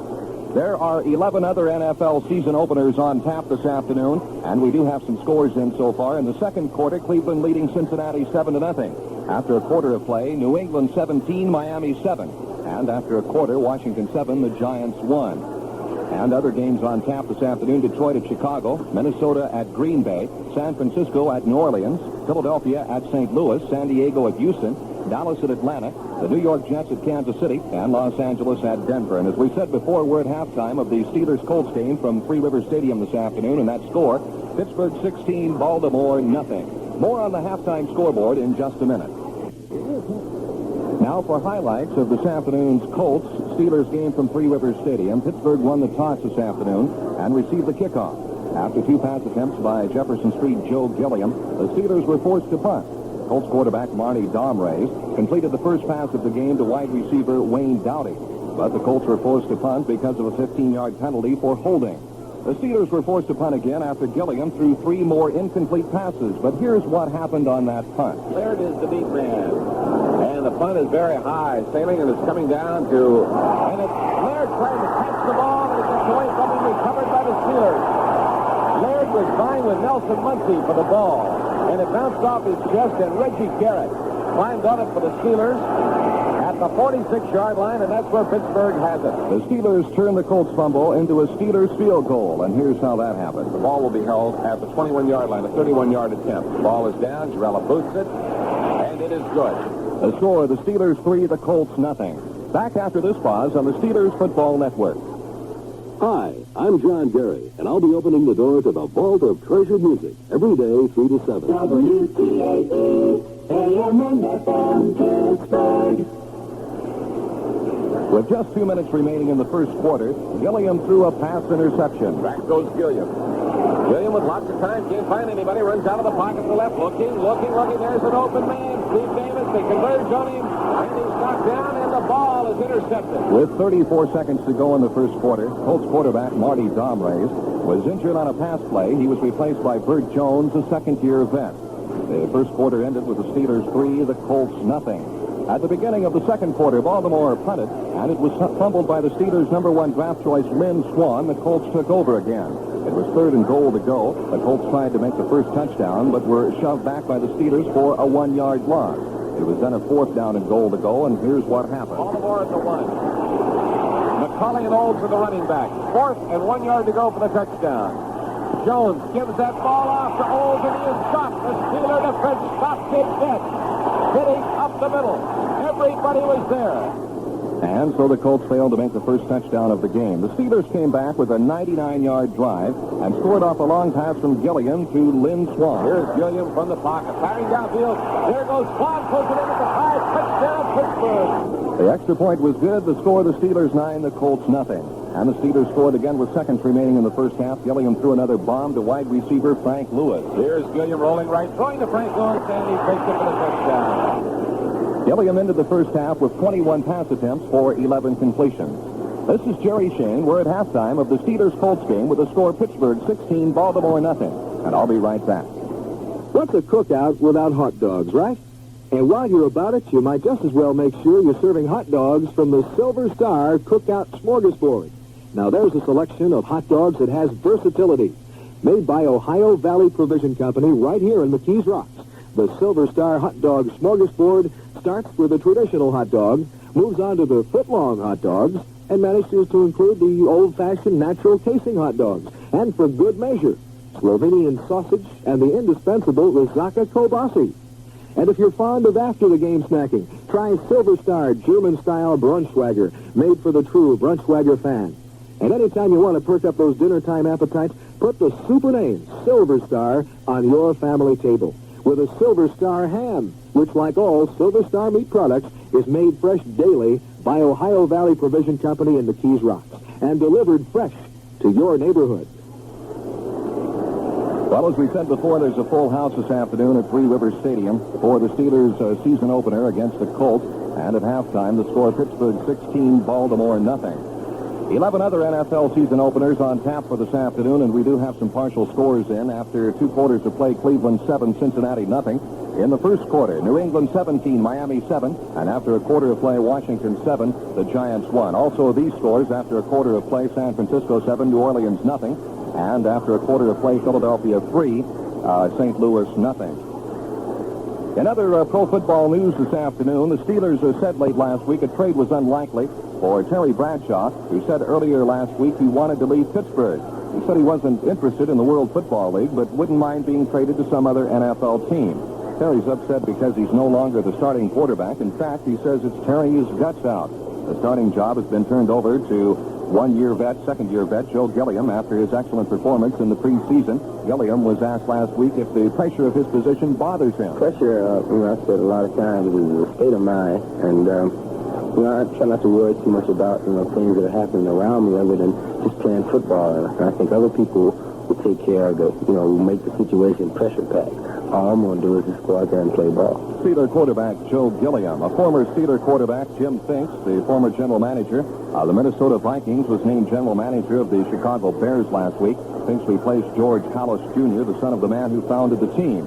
Hallis will remain as president of the club, and Finks was asked about his working relationship with Bears coach Abe Gibran. I don't know Abe that well, but I've worked in Minnesota with two coaches, Norm Van Bronker and Bud Grant. And prior to that, I worked with two coaches in Canada, and I always felt like that my relationship with our coach, regardless of who it might be, was very good, and I don't anticipate any problems there with Abe. The new general manager of the Bears, Jim Finks, who is also a former Steeler quarterback. Attorneys for John Matuszek and the World Football League, Houston and Texans, said late last week they plan to file an appeal for a temporary injunction preventing Matuszek from playing with anyone but the Houston Oilers. The injunction was issued 2 weeks ago after the 6'8" defensive lineman left the Oilers and signed a contract with Texas. And as we said before, we're at halftime of the Steelers-Colts game this afternoon. The halftime score, Pittsburgh 16, Baltimore nothing. That's the halftime scoreboard for today. I'm Jerry Shane. Today's scoreboard was brought to you on WTAE by Silver Star Meats and Rizaka Kobasi, fine products of Ohio Valley Provision Company, McKees Rocks. Now back to Jack Fleming and Myron Cope. Getting ready for the second half of today's game between the Steelers and Colts. The Steelers leading here at Three Rivers Stadium, 16-0. The third quarter of today's game is brought to you by Pittsburgh National Bank, and we'll have the second half kickoff in a minute. Friends, this is Mel Allen. Now you can get an official NFL sports shirt, the same shirt worn by the Steeler players and coaches, free from Pittsburgh National Bank. Just deposit $500 in a regular passbook account. You earn the highest savings deposit rate the banking law allows. The shirts are available in a full range of adult and children's sizes, and we'll mail your shirt right to your home. Better hurry, our supply is limited. Come into any of our convenient offices and open a new account or add to your present one today. So whether your game is football, golf, It's very quiet right now. Smith is trying for his 15-foot birdie. or just looking handsome. Pardon me, sir. Are you a professional football player? Get your official NFL Steelers sports shirt from Pittsburgh National. After all, everyone plays a better game with money in the bank.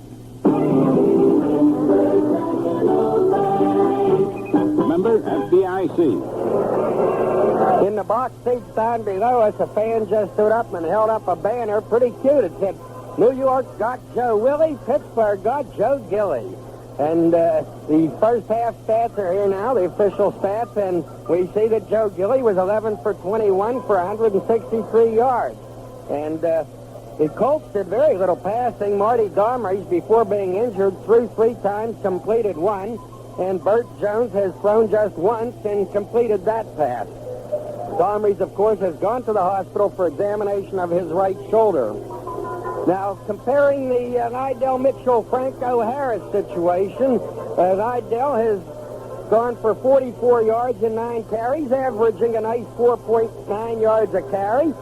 Franco Harris has carried 9 times, same number as Nidell, gained 44 yards, same amount as Nidell, same average, 4.9. So how do you like that? Let's see what their long gainers were to see who wins. Nidell's long gainer was 12 yards and Franco's was 21, so he wins the battle so far in the first half. That's the first half battle. The Steelers had 10 first downs to 5 for the Colts. A total net yardage for the Steelers of 220 yards, more than double the Colts, 107 yards. Penalties, not too many. The Steelers penalized 3 times for 20 yards. The Colts twice for 15 yards. Franco is, of course, the Steelers' leading ground gainer. Preston Pearson, who was the only other man who ran with the ball for the Steelers, carried it twice and gained 13 yards. Steve Davis was the starting running back in tandem with Franco, but did not get a chance to carry the football. Over on the Colts side, well, they've used Olds and Mitchell frequently. Actually, Olds carrying 11 times, twice more than Mitchell, not making very much yardage, however, averaging only 2.8 yards.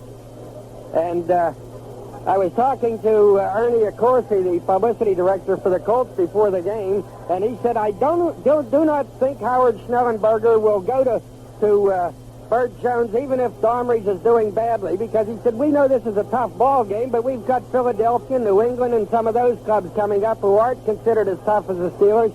and I think he'll want to give Darmries a fair shot through 3 or 4 ball games, a fair shot to get some wins under his belt and look good. Well, all that became academic because Darmries went down with a shoulder injury and is through for the day in all likelihood. Jack Fleming, you ready for the kickoff? I'm not ready. Time out for Still food. enjoying that chili. Here is Gilliam kicking off deep to Spire. Nope. Taken by the short man. Shot at the goal line. Out over the 10, the 15, the 20. Fights his way to the 25. Initial contact back at the 22-yard line for the Pittsburgh Steelers was made by Jim Wolf, the rookie from Prairie View. Held on for dear life, and they will set the ball down just over the 25-yard line. First down, 10.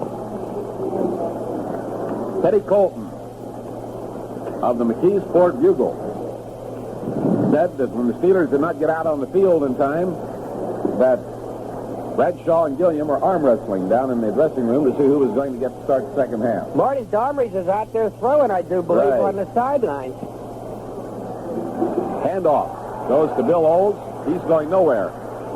L.C. Greenwood and Dwight White make the stop at the 25-yard line. It's going to be about a half-yard loss. Second down, 10 and a half. Colts in the third quarter are moving left to right.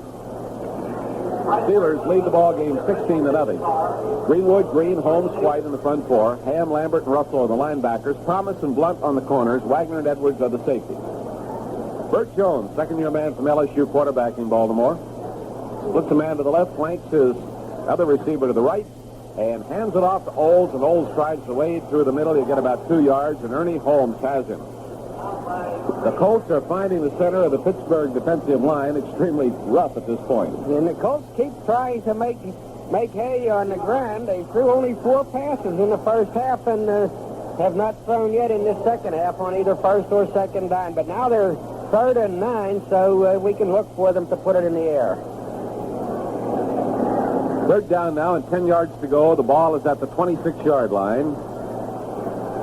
Bert Jones drops back. Jones firing to the near side, and he overthrows. The ball sails over the Steeler bench area. Pass intended for Glenn Dowdy on a comebacker at the 40-yard line. J.T. Thomas to cover. That is Jones' second pass, and he has completed one. All told, Baltimore's thrown 5 and completed 2. David Lee is on the punt. Glenn Edwards and Lynn Swan go deep for the Steelers.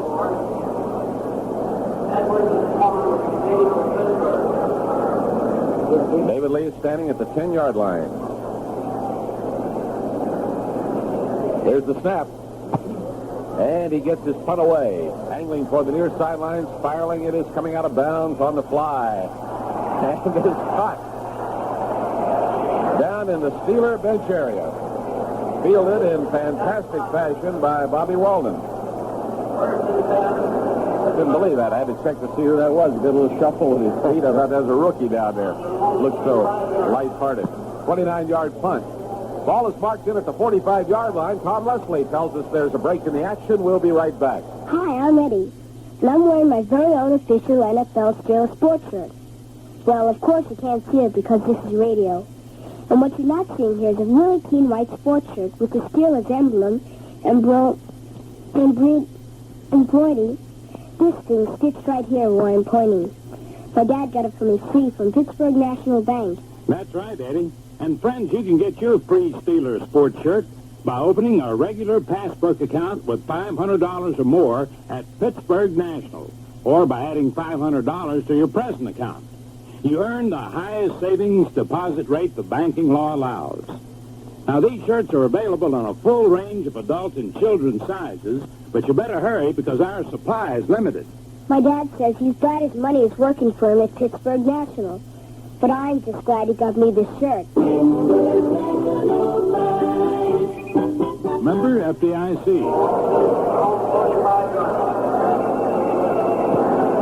Steelers at their own 45-yard line. First down, 10 yards to go. Jefferson Street Joe Gilliam is at quarterback. Chip Steve Davis off a flanking position into a wide set position. Gives the ball to Davis, running with a blocker to the right side. Cuts outside the blocker and gets into trouble at the 45. Makes it back to the line of scrimmage. He had a pulling blocker going for him. Appeared to be Mike Webster, the rookie from Wisconsin. And for some reason, he went to the outside and he ran into the arms of Mike Curtis and Tom McLeod. Randy Grossman, a smallish tight end, was out there, too, trying to give him a block and fighting his man to a stalemate, but not able to clear him out of there completely. That was Steve Davis. He moved from a flanking position back there and then took the handoff. A little discussion, a little byplay going on here. Cut that out, you guys. Gilliam, 2nd and 10. Deep handoff to Franco, and wow, he's nailed back at the 41-yard line. Play flow going to the right. Franco coming back in a counter direction. Took the hand off, and he didn't fool anybody. Looked up, and there were nothing but white jerseys. Stan White was the first to get to him. And that takes it back to the 41-yard line, 3rd down and 14. That drops him back in the battle with Lydell. They finished the first half with 44 yards apiece, but that's minus yardage. Come on, Franco, make it up. John Stallworth, wide left. Gilliam is deep and throwing. Here comes Stallworth to take it down at the Baltimore 38-yard line. Stallworth came down and ran a square in. Got him away from Nelson Muncie and Rick Volk long enough to receive the pass.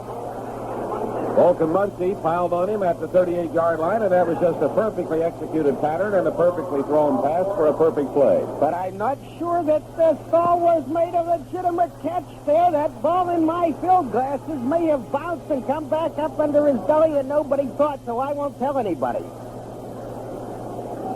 Frank Lewis replaces John Stallworth. Your field glasses. They haven't called them that since 1932. Here's Gilliam rolling left after a fake to Davis. He's fired the ball. Here comes Frank Lewis waiting for it. They're on him, and he can't take it. Wow. Had him out beyond everybody. Lobbed him a long one downfield. But the two defenders, Muncie and Volk, were not to be fooled at the goal line. They were back to cover Lewis and knock it away brilliantly.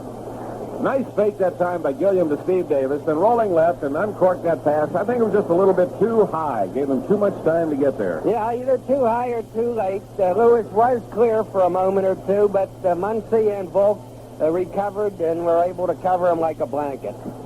16-0 in favor of the Steelers. John Stallworth back in, and Lewis is out. Stallworth goes to the left side, and Lynn Swan is out to the right as a flanker. Joe Gilliam is the quarterback. Hands off to Steve Davis.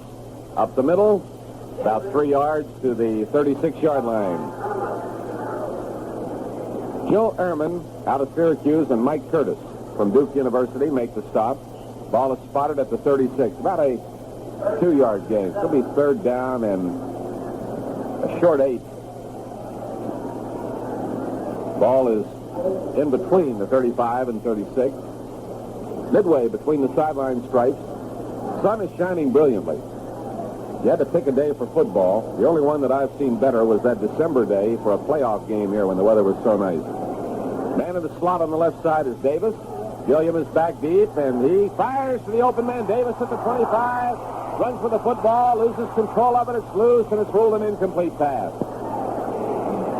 Happily ruled an incomplete pass.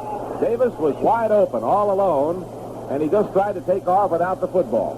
He took a couple of steps where it seems to me they could have called it a completed pass and a fumble, but they didn't, and they're down there closer to it than I am.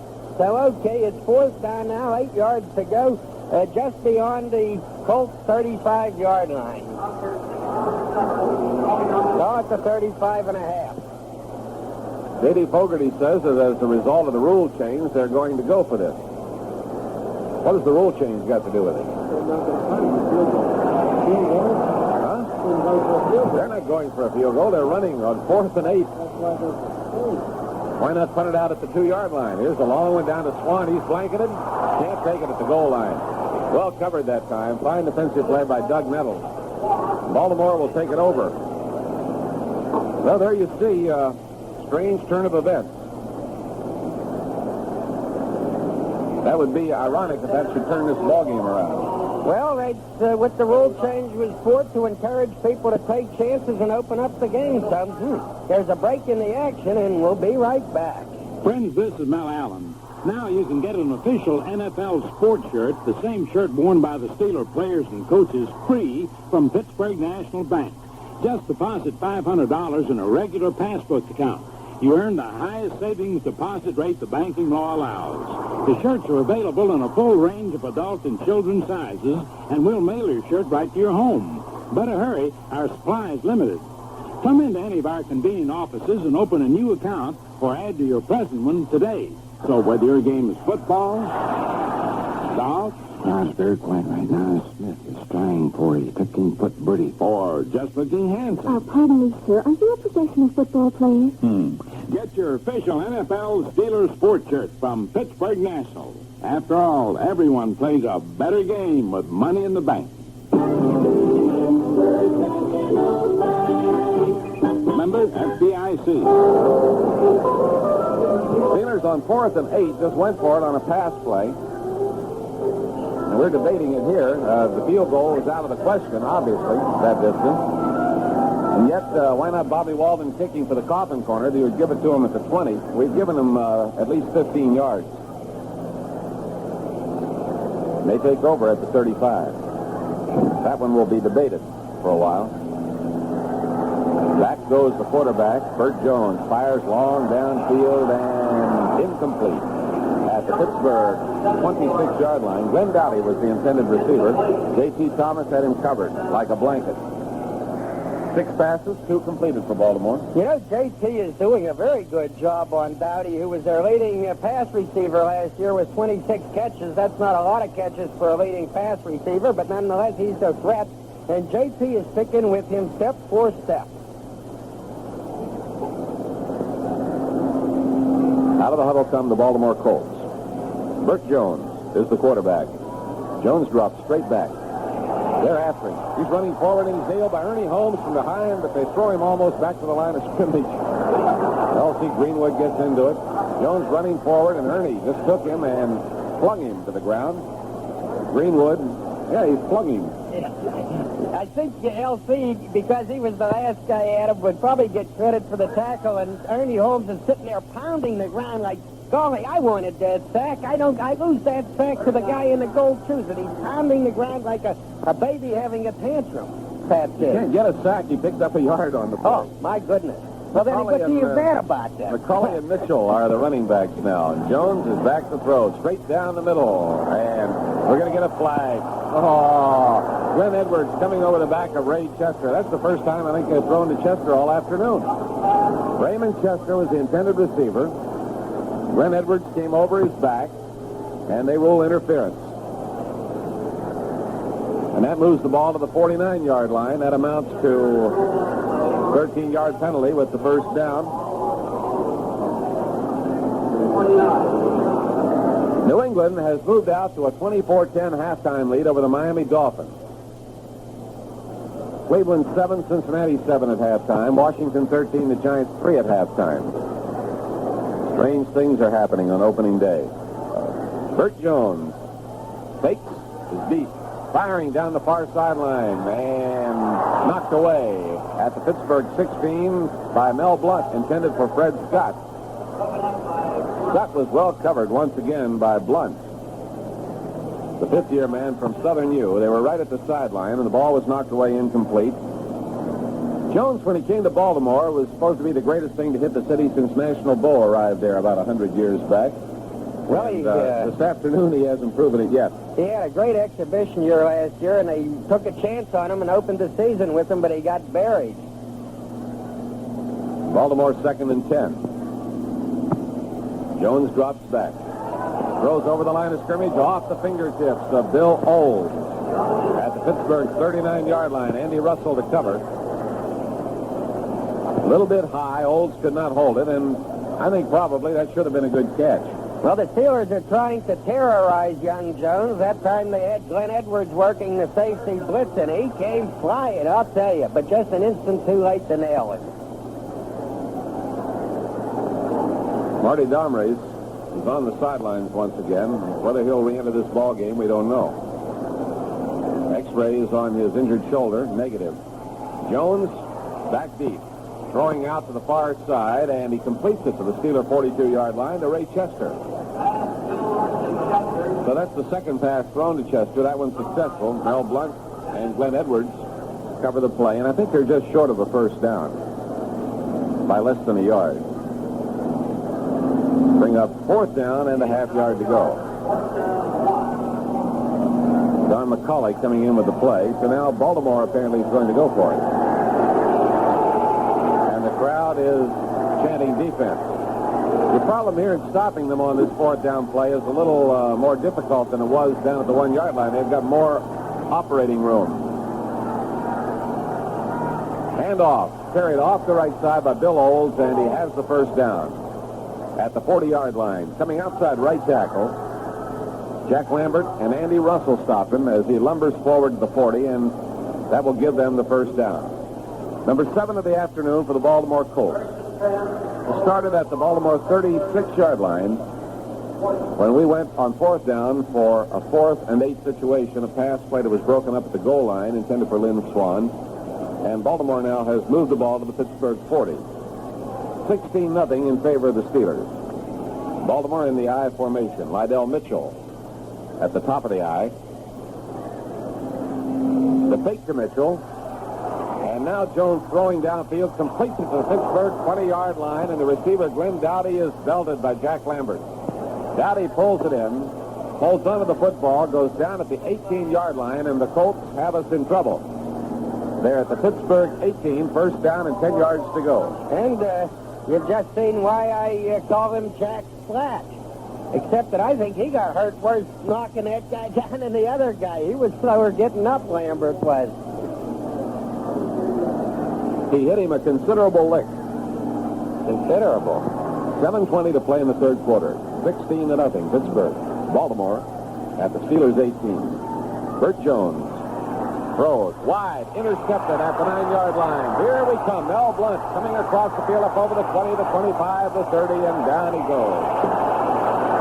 Bill Olds made the stop. The pass was intended for Glenn Dowdy. It was right on the mark, except that Mel Blunt moved in front of him and got there first. Well, the interception at the 10-yard line returns it to the 30. The Steelers have choked off the Baltimore drive and have the ball once again first and 10 at their own 30-yard line. Steelers football continues after this brief timeout. Looking for a great escape weekend? Then head for Erie's Commodore Downs for the fun and excitement of thoroughbred racing. Get away from the everyday with Commodore Downs' thrilling racing action. With a daily double, 4 trifectas, and 4 exactas on every racing program. And it's a snap to get there. Take I-79 to I-90, then go west to Fairview Exit 4. Post time 7:30 p.m. tomorrow night, Tuesday, Friday, and Saturday, and 2 p.m. on Sunday. Don't miss Commodore Downs, Erie's home of thoroughbred racing. Okay, Mel Blunt picking up the football at about his own 10-yard line and running it out to the 30 as he played the interception beautifully. The ball was badly thrown by Jones, intended for Dowdy, but thrown wide of him toward the middle of the field. The receiver, Dowdy, had no chance for the football, and Blunt was very alert, moved right up on it. So the Steelers shut off a Baltimore threat. They lead the Colts 16-0. Joe Gilliam has gone all the way. Earlier in the week, well, last Tuesday, actually, Chuck Noll had sort of hinted that he might alternate his quarterback stacks. Play Gilliam the first half, Bradshaw the second half. But he has not done that, and I'm sure it would have been foolish to have done so because Gilliam caught fire midway in the second quarter, and he's got this ball club out in front. Jack? Larry Brown is in at tight end for the Steelers, replacing Randy Grossman. First and 10 at the 30. The Steelers move right to left. Williams hand off to the right side. Franco Harris slips off right tackle. He'll have about 3 yards out to the 33. Waiting for John Dutton and Bruce Laird. And they bring him down after a 3-yard pickup. Stick over the Steeler offensive line. John Kolb at left tackle. Jim Plack at left guard. Ray Mansfield at center. Mike Webster at right guard. And Gordon Gravel at right tackle. Larry Brown, the tight end. John Stallworth and Lynn Swan are the wide receivers. Steve Davis and Franco Harris are the running backs. Joe Gilliam quarterbacking. Set up with Stallworth to the left, Swan flanks to the right, to the far side of the field. And Gilliam looks at a 5-man Baltimore front. Gilliam hands it off to Steve Davis, hits into the middle, comes over the 35. He's out to maybe the 37 with a big pileup. John Dutton and Tom McLeod at the bottom to play. Dutton, the rookie from Nebraska. started and has played the entire ball game this afternoon at defensive right end. Right now, we're going to pause for station identification. This is Pittsburgh's #1 sports station with Myron Cope on sports, pit football, and basketball. Plus, the Pittsburgh Steelers, WTAD, AM and FM, Pittsburgh. 5 minutes and 52 seconds in the third quarter. The clock is turning, and Gilliam backpedals. Gilliam flips the ball to Steve Davis up at the 41-yard line, and he is belted immediately and knocked back by Stan White and Mike Curtis. And that is a first down. Perfectly calculated. Actually about a half yard beyond the first down markers at the 40-and-a-half-yard line. First down, 10 yards to go. The Steelers' 12th first down. We disagree with the official stats on passing. I have Gilliam with 13 for 26. They show him 12 for 25. And they did not show a completion before that one in the second half, and he had one. He came out of the first half with 11 completed. 13 for 26, according to our book. Gilliam goes deep. Flips it into the left flat to Franco over the 40, and has two men on him at the 45. Gave him a little juke, tried to get away, picked up a couple of yards. Tom McLeod and Mike Curtis had him. 5-yard pickup on the play. Let's see where they finally marked the ball down. Give him 5 yards, second down, and 5 to go. So Gilliam hits another one. 14 for 27 in the afternoon. Franco trying finesse to give Curtis the slip, Curtis and McLeod, but couldn't get away with it. Steelers come out of the huddle. Stallworth comes wide to the left. Swan steps into the slot on the left side. Gilliam has his running back set wide. And again he backpedals. Now fires complete to Larry Brown at the 50. Brown is down to the Baltimore 47, and they gang tackle him. They're belting him around a little bit. Larry Brown with the ball. Stan White and Tom McLeod, the first ones there. And then a few other Baltimore Colts decided to join in. The ball is at the Baltimore 47. They never did get him on the ground. It's a first down for Pittsburgh, number 13 for the Steelers. Now we have 15 completed out of 28 passes with one interception. Steelers leading 16-0. A gang of Colts had Brown stood up there, and Stan White, the linebacker, came over and gave him 2 forearms to the teeth. Well, goes with the game. Mansfield over the football. Gilliam steps in under center. First down 10 at the Baltimore 47-yard line. And again Gilliam drops back. And Gilliam throws. And, deflected. Intended for Larry Brown. Deflected at the 33-yard line by Tom McLeod and almost into the arms of Lynn Swan, cutting deep at the 25-yard line, but the ball fell incomplete. Yes, McLeod just got a finger on the football, and it was enough to deflect it quite a distance. Baltimore change. Van Dickel, their fourth linebacker, is going off the field, and that brings Bill Windauer back into the defensive line. Steelers next Sunday afternoon at Denver. We'll have that one for you, direct from Mile High Stadium. Joe Gilliam on 2nd and 10. Calling the signal. Gilliam back to pass. Now flips the screen out to Steve Davis. Picks up blockers. Comes over the 45. The 40 running hard to the 35. The 30 breaks loose over the 25. The 20 turns on the speed. Caught from behind inside the 10. Goes out of bounds at the 6-yard line. Great running by Davis. Finally caught by Bruce Laird. And chased out of bounds at the Baltimore 6-yard line. Gilliam executing perfectly as he set up the screen. Waited. Flipped the ball to Davis, and you can see those blockers picking up for him, and they gave him the initial start. And then Davis, under his own power, just did some beautiful running, almost broke away, didn't have quite enough speed to get clear, so they stopped him at the 6. A gain of 41 yards, and let me tell you, Steve Davis turned on the speed. He gave them the bursts of speed. Flew by one tackler, then another. First down and goal to go at the 6-yard line. Gilliam gives it to Franco. Franco follows his blockers, cuts inside, and slips. He is covered as he goes down by Bruce Laird, the strong safety. He'll pick up just short of 2 yards on the play. He'll get it inside the 5-yard line. His blocking formed for him, and he found the hole and cut inside. And as he made the cut, he slipped and went down at the 4.5-yard line. So we'll call it second down, 4.5 yards to go for a touchdown. Clock turning 2 minutes and 50 seconds to play in the third quarter. Pittsburgh 16, Baltimore nothing. Here are the Steelers coming out of the huddle. They're driving toward the goal line to our left. There's the Baltimore 4.5-yard line. Joe Gilliam is at the controls. Gilliam closes the gap between his setbacks. Gilliam gives to Franco. Runs to the left, cuts back to the right, dives forward, and goes into the end zone. Franco coming outside to the left, had to cut back. Running back to the right, and then diving straight down forward to the goal line. And Franco carries it in from 4.5 yards out for the touchdown, increasing the Steelers' lead to 22-0 as he took Tom McLeod into the end zone with him. So the Steelers pick up their third touchdown of the afternoon, the first one that has not been scored on a pass. 70 yards in 9 plays for the touchdown. Franco going over from 4.5 yards out. Roy Girello will kick. Bobby Walden holds. The ball is up. It is good. So the Steeler lead stands at 23-0. 3-0 after the first period. 16-0 at the half. Now adding 7 points in the third quarter. A 23-0 margin with 2 minutes and 29 seconds to play in this period. Myron?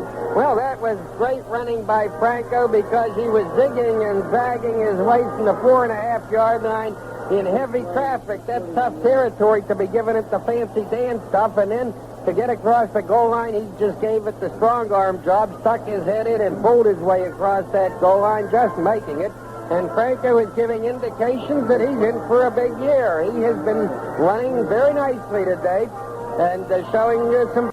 11th pass with 4 completed, and the 9th first down, and Jones is deep. They're after him.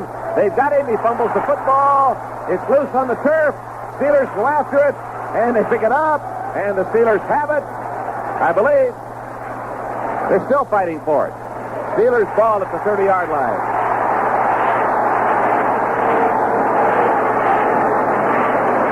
Mike Wagner was down there, and Jack Ham. One or the other or both had it, and the Colts were getting frisky at that point. Joe Greene in there, too. He may have been the one who recovered, but yes, they're giving credit to Joe Greene for the recovery. White made the tackle that created the fumble. So the Steelers in business now at the Colts 30-yard line, first down. Colts fumbled twice and lost both of them. Draw handoff to Preston Pearson, and he's in trouble at the line of scrimmage. Pearson hitting into the line on the draw, then running laterally to the left and carrying Stan White, a 225-pound linebacker, with him. And what are they going to give him? 1 yard on the play? I don't think. About a half a yard, maybe. Rather generous placement of the ball at that because he had nowhere to go. And they simply worked him laterally along the 30. Frenchie Fuqua has entered the ball game. He and Pearson are the running backs. First time we've seen the Frenchman this afternoon. 6-year veteran from Morgan State. They put Pearson in the close slot on the right side. Gilliam a swing pass to Fuqua out at the right. Fuqua's hit, missed, comes over the 30, the 25, the 20, still running to the sideline at the 15, and he's down and out of bounds at the 10. Goulden stayed inbounds at the 11-yard line. Now, that was a swing pass out to the right to Fuqua. Fuqua took it, was immediately hit. Looked like he would be thrown for a loss by Joe Ehrman. He broke the tackle and ran beautifully all the way down to the 11-yard line. Ehrman missed him. Rick Volk made the stop. So with the ball at the Baltimore 11, we're at the end of the third quarter with the score Pittsburgh 23, Baltimore nothing. Hi, I'm Eddie, and I'm wearing my very own official NFL Steelers sports shirt. Well, of course you can't see it because this is radio. And what you're not seeing here is a really clean white sports shirt with the Steelers emblem and embroidery. This thing stitched right here where I'm pointing. My dad got it for me free from Pittsburgh National Bank. That's right, Eddie. And friends, you can get your free Steelers sports shirt by opening a regular passbook account with $500 or more at Pittsburgh National, or by adding $500 to your present account. You earn the highest savings deposit rate the banking law allows. Now, these shirts are available in a full range of adult and children's sizes, but you better hurry because our supply is limited. My dad says he's glad his money is working for him at Pittsburgh National. But I'm just glad he got me this shirt. Member FDIC. Third quarter of today's game was presented by Pittsburgh National Bank. Now, this fourth period of Steelers 74 is brought to you by your Chrysler Plymouth dealers. Ball is situated at the Baltimore 11-yard line. The Colts will now defend the goal line to our right. Pittsburgh moving from left to right in the fourth period. Steelers leading 23-0. And Frenchie Fuqua On the swing pass to the right that time, breaking the tackle of Ehrman, and then just running fantastically until he was knocked down at the 11-yard line. And that's where the Steelers have it now, first down and 10 yards to go. Quarterback throughout the afternoon has been Joe Gilliam. He warmed up to his task very slowly. But once he was warm, he was red hot. And he turned the Bluebirds around, quieted them for the afternoon. Here's Gilliam lining up in the eye with Pearson at the top of the eye. The inside back is Frenchie Fuqua. Flanking right is Lynn Swan. Split end far to the left. Gilliam giving the ball to Pearson, running to the right, leaping over a tackler down over the 5 to the 4-yard line. He actually jumped over safety man Bruce Laird, and then McLeod and Curtis tagged him at the 4-yard line. Jim Clack gave him the block, and so the play picks up 7 yards. It's going to be second down and 3 to go. Jim Clack looks good at his new position on those pulling plays. He gets out there fast and he dumps them hard. He did give him a real good block there. Things started going better when they switched Clack and Webster in there to those guard positions. That's when the ball game seemed to turn around.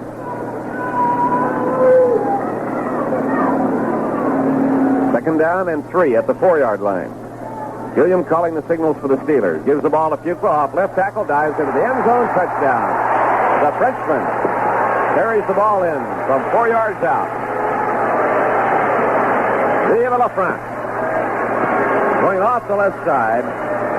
Hole opened up by John Kolb and Jim Clack. And Pittsburgh is going on the board once again. That drive, 30 yards in 4 plays after the fumble recovery. Score is 29-0. Bobby Walden holds, and Girella will work out his right toe. Actually, his right foot. His instep. He kicks. It is good. Steelers lead in this ball game, 30-0. There's a break in the action. We'll be right back. Hello, me, Mary Jean, our superstar. Tell 'em about our Chrysler Plymouth car. Okay, me and my friends here are going to tell them how they've been waiting to buy a full-size car. They're really smart, right? Tell them, Mary Jean. I mean, it's cleanup time at your Chrysler Plymouth dealers. That's right, Mary Jean. Your Chrysler Plymouth dealer is getting ready for his new 75s. So he's putting a year-end price on his full-size 74 Furies and Chryslers. Isn't that terrific? You know, for some people, a full-size car isn't a luxury, it's a necessity. And at cleanup time, it makes a great buy. Fury and Chrysler. Yeah, sometimes it's smart to wait. Know what I mean? Sure do. Thank you, me, Mary Jean, for coming through. That's why we love you. Pick up your Steeler Booster Kit containing bumper stickers, Steeler schedule, and Steeler media guides from your Steelerland Chrysler Plymouth dealer. Frenchie Fuqua coming into this ball game at the tail end of the third quarter has handled the ball just twice but made his presence felt. And let me tell you, on that 19-yard swing pass, he looked great because Stan White, the linebacker, had the play figured out beautifully, and he was just itching to cream Frenchie as soon as he caught that pass, that little swing pass, and Stan White came at him. He hit him hard, and the Frenchman broke that tackle surprisingly and was off and running, so he's looked good. Down below, Terry Hanratty is warming up, and apparently he's ready to come on to quarterback the Steelers. Girella kicking off left to right, very high. Down to Spire at the 5. He's out over the 10, coming to the left at the 15, cutting outside, breaks the tackle, comes over the 20, the 25.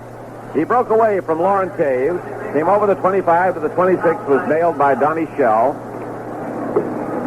So the return from the 5 to the 26, 21-yard kickoff return, and it will be first down 10 for Baltimore. So another difficult moment for Terry Bradshaw, and you can only guess that at this point he may be penalized for his comments earlier in the week. Swing pass to the right side with a screen, and the pass is taken by Don McCauley, and he comes up and stops short of the 30-yard line by Jack Lambert. Or else, Jack, perhaps, he's going to use Terry Hanratty as a mop-up man here. That may be the thinking. I don't know. That would be the wiser thinking, I believe. I'd have to credit you with that. I think that's a good point. Well, I just don't think that, Terry's remarks would be that great a sin that Noll would penalize him for it. So the idea would be to give Hanratty the work that he needs. Bradshaw has had more work. And at this point in the ball game, Hanratty needs it worse, and why risk the possible injury of Bradshaw? Jones throwing out to the left to the 31-yard line, completing a pass along the near side of the field to Lydell Mitchell. The first time they're thrown to him this afternoon. Andy Russell and Mel Blunt drive him out of bounds near the 34-yard line. It'll be third down and 2 yards to go. That is their 12th pass. Their 5th completed. New England has moved out to a 31-17 lead over Miami, bringing a ripple of excitement to this crowd. Holy smokes. Cincinnati 14, Cleveland 7, Washington leading New York 13-3, Chicago leading Detroit 7-0. Can you believe that? Here is Jones throwing off the fingertips of the receiver, intercepted by Glenn Edwards at the 49-yard line of Pittsburgh territory, running to the Baltimore 48. McCauley was the intended receiver. Or was it Spire? It was McCauley. Went off his fingertips, intercepted by Glenn Edwards at the Pittsburgh 49, running around trying to break loose, and Cotton Spire finally nailed him at the Baltimore 48-yard line. The second interception for the Steelers this afternoon. Mike Wagner all over McCauley's neck. Could have been called for interference, but he wasn't anyhow. Here's Terry Hanratty at the controls, and the crowd likes it. Terry H. Watch and see if he goes for the bomb on the first play at the 48-yard line in Baltimore territory. Nope. Pitch to the right side. Ball carried by Fuqua. Running, turns the corner, comes across the 45 and out of bounds at the 42-yard line. Mike Curtis caught him around the neck, whipped him out of bounds to pick up 5 yards on the play. The Frenchman carrying. Down to the Baltimore 42-yard line, a 5-yard pickup. Let's see what else we have. Gordon Gravel playing at right tackle. John Cole at left tackle. Clack and Webster the guards. Mansfield remains at center. Shanklin is back in, playing a wide receiver position along with Stallworth. Shanklin flanks right. Stallworth splits left. Hanratty sets his running backs wide. Hanratty drops back. Hanratty throws out to the left, intending that pass for Preston Pearson. And it is incomplete as Stan White covered the play. Pretty close to being on the money, but not quite. And it falls incomplete. Jack, you know, a lot of people have complained in the past that the Steelers have not thrown to their running backs enough. Well, today they sure are throwing to their running backs, and it's been a very effective weapon. Dave Rebus has entered the ball game, replacing John Kolb. He's the youngster from Arkansas, 6'5", 250. Again, Hanratty drops straight back and throws long down the middle, a little too high for Shanklin at the 20, who came down and cut in. And Doug Nettles came over to cover the play. Had a possible shot at an interception, but it fell incomplete. So that is Hanratty's second pass. Steelers have thrown 33 and completed 17. Hanratty is 0 for 2. Gilliam left the ball game 17 for 31 with 1 interception. He threw 2 touchdown passes. And a lot of big gainers in there, too. Bruce Laird is back as a single receiver for Baltimore. Walden will punt from his own 45-yard line where he's standing. Line of scrimmage is the 47. Bobby Walden kicks it high, bouncing toward the end zone, and he gets in there. Steelers making a great attempt to volleyball the ball back out unsuccessfully. So that will be a 47-yard punt for Bobby Walden.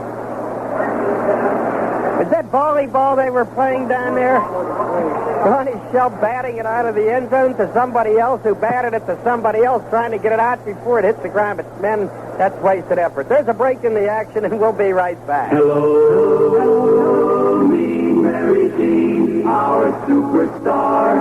Tell them about our Chrysler Plymouth car. Okay, fellas.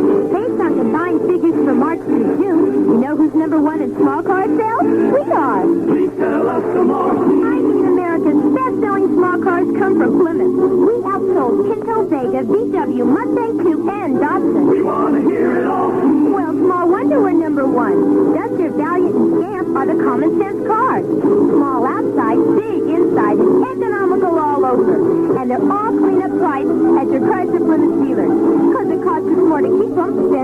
love. Oh, you know what I mean. Thank you, being Mary G, for coming through. That's why we love you. Pick up your Steeler booster kit containing bumper stickers, Steeler schedule, and Steeler media guide from your Steelerland Chrysler Plymouth dealer. Colts will put the ball in play at their own 20-yard line. 11:54 to go in the ball game. They trail 30-0. And they move right to left here in the fourth quarter. Bert Jones is the quarterback. Deep handoff given to Don McCauley. McCauley running to left, turns the corner at the 20 and comes to the 25 and out of bounds. Host of Steelers had him cornered. Mel Blunt and Jack Lambert in at the bottom of the play. Pumped once as though to pass and then gave it to his running back McCauley. Gain of 5 yards, 2nd and 5. You know, here's a Colts team that in its entire exhibition season gave up 59 points, yet the Steelers have already pumped them for 30 points today, so maybe that says something about the Steeler offense. Lydell Mitchell is 9 carries for 45 yards, according to the scoreboard. Handoff given to McCauley, and McCauley is nailed. Right there was L.C. Greenwood to get him. About a yard short of the line of scrimmage. He fell forward. 1 yard loss on the play will be 3rd down and 6.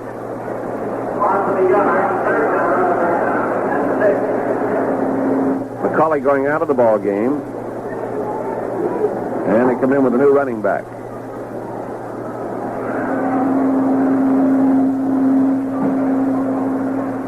And that's going to be Bill Olds.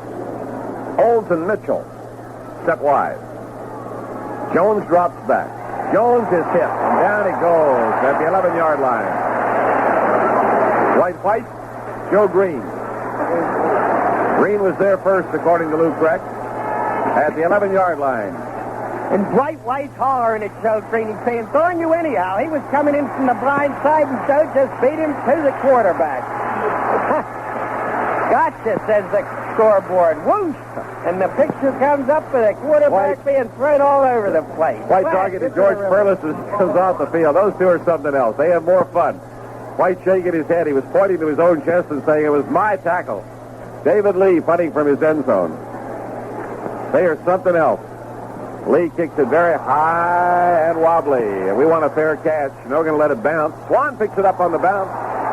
The 45, he's going down the sideline across the 30, the 35, down over the 25, and onto the 20-yard line. Tony Bertuca made the tackle. So Swan picks it up on a high bounce, heads for the far side of the field. He brings the ball down to the 21-yard line, and that gives us timeout down on the field.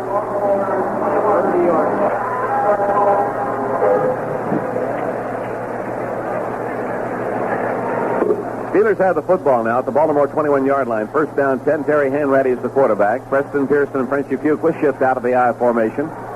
Flanker right is Shanklin. Stallworth is split to the left. Hand off to Pearson. Very carefully, gingerly, into the center of the line, and with equal ferocity, works his way forward to the 17-yard line. A gain of about 4 yards. Dan Dickel and Stan White. Pearson has a very deceptive way of hitting that small hole.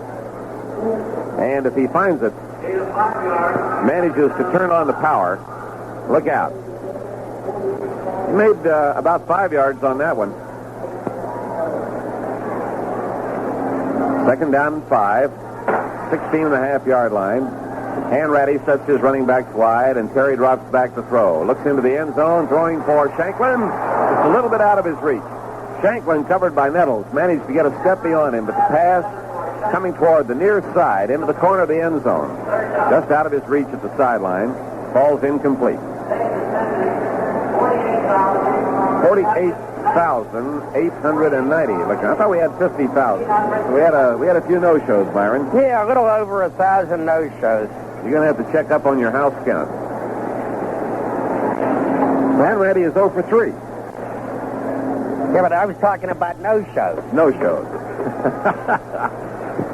Terry Hanratty giving the deep hand off to Frenchie Fuqua, and there are Colts all around him. Runs forward, gets back over the 20. A little loss on that play, and he's brought down at the 19-yard line. John Dutton at the bottom of the stop for the Baltimore Colts. So it is 4th down and 8 yards to go.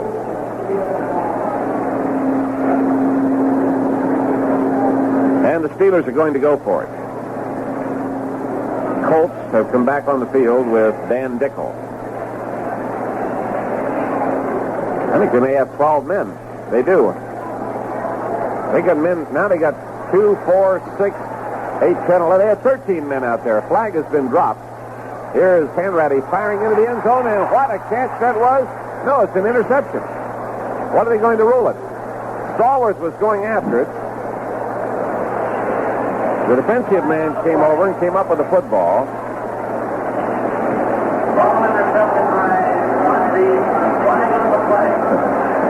That player going off through the end zone, and J.D. says, in his judgment, that is illegal, and therefore we had the flag down in the end zone.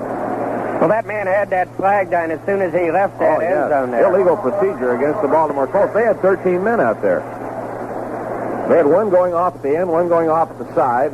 I was looking to see if they had 10 left, and they had 11 remaining. So was that an interception or not? It was.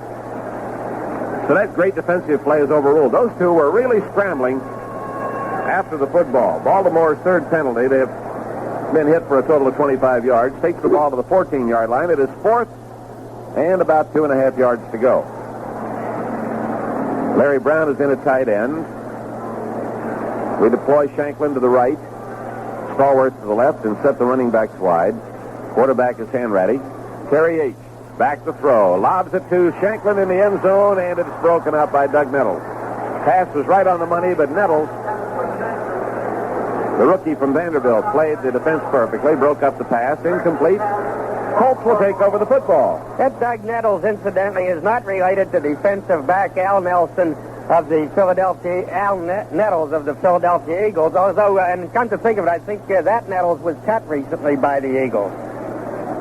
Nor is he related to Dennis Nelson, their right tackle. Well, his name's Nettles. How would he be? Well, he could have some relation named Nelson. That's what upset me. Well, don't be upset, please. Flanker right, both ends split. Charlie Davis and Steve Furness are in the defensive line for Pittsburgh. Handoff goes to Don McCauley, running to the left, finds an opening, cuts back to the 25, the 30, and up close to the 35-yard line before Jack Ham and Glenn Edwards put the clamp on him. We're going to be back right after this pause on the Steelers Football Network. Hi, this is Mike McGann. Each evening, 8 to midnight, I'm playing favorites from the 50s, 60s, and now. WTAE, AM and FM, Pittsburgh. Harry Wilkins to do it. Yes. Well, you know, as usual, we'll have our dressing room show today, and I'll tell you right now, I'm going to have Goldie Greenwood on that show because Goldie's played a ball game. Jim Wolf has replaced L.C. Greenwood in the defensive line. Here's a quick shot out into the right flat area to Glenn Dowdy. Takes it at the 40 and tries to spin away from Mike Wagner, and J.T. Thomas over there makes it to the 43-yard line. Baltimore's 15th pass. They have completed 6.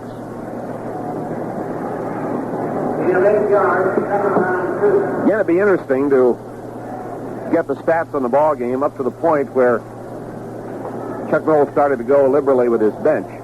Baltimore starting to move the ball just a little bit.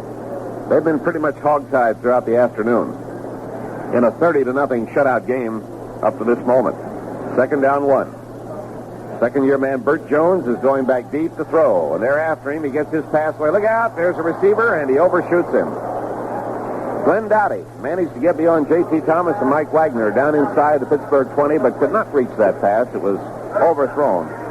Fell incomplete.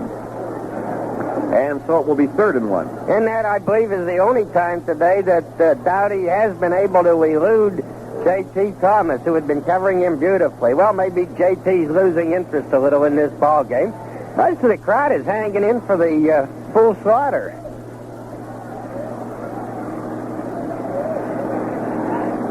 It will be 3rd and 1. Baltimore at its own 44-yard line. Tim Berra has entered the ball game as a receiver. Rookie from Massachusetts. Handoff given to McCauley, and McCauley heading right cuts back and gets over the 45-yard line. He may have reached the 46 on that pileup. He has a first down. Jack Lambert made the tackle, and they will spot the ball at the Baltimore 46. Colts have 11 first downs. 7 minutes to play. Pittsburgh 30, Baltimore nothing.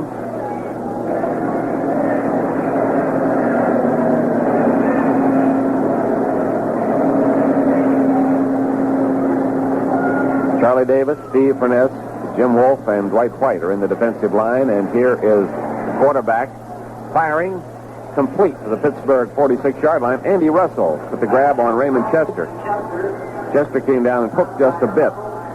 Take that pass at the 46-yard line. So a gain of 8 yards on the play will be 2nd down and 2. Baltimore's 17th pass, and now 7 of them completed. So Myron is packing his gear. Now, what do you do when you leave here? Well, I go down and I hold something called a dressing room show, which everybody races to their cars to hear it. I just, give them enough time to get out there, and we have a lot of fun. I think Jones is going to throw the ball, but he didn't have the chance. He's back, and Dwight White hits him from the blind side, and down he goes. At the Baltimore 46-yard line. Just when he thought he had spotted his receiver and was ready to uncork, Mad Dog was there, and now White comes off. He gets his sack, and Ernie Holmes goes back in. See, we're using all of the defensive people we have. We've only got 3 backup people for that line, so you've got to keep 1 regular in there. So Holmes comes back. We've got Furness, Davis, and Wolfe. White gets relief now from veteran Ernie Holmes. And again, we have Jones back to throw. Out to the far side, and it's off the fingertips of Fred Scott at the sideline. Far side of the field, Pittsburgh 38. J.T. Thomas covering the play. Now they have up their passing total to 18. In the first half of this game, they threw only 3 times, completing 1. So it is 4th and 10. And Baltimore brings on David Lee, who's had a busy afternoon. Pittsburgh sending Glenn Edwards and Lynn Swan downfield to receive. On your way home, the scoreboard says, listen to Myron Cope's dressing room report. I think I've got better things to do. Well, your taste in important matters has always been questionable anyhow. Will you mind if I call this punt? David Lee kicking the ball out of bounds on the near side of the field. Let's see where they mark it. Shanked it just a bit. And they will mark it at Pittsburgh 22.5-yard line. Steelers football continues after this brief timeout. There's a bright new world right behind our door. In the old world, someone had a problem. Money solved it, and they found their bright new world. If you want to leave the old world behind, and money can help, visit Household Finance, an equal opportunity lender. It's a bright new world.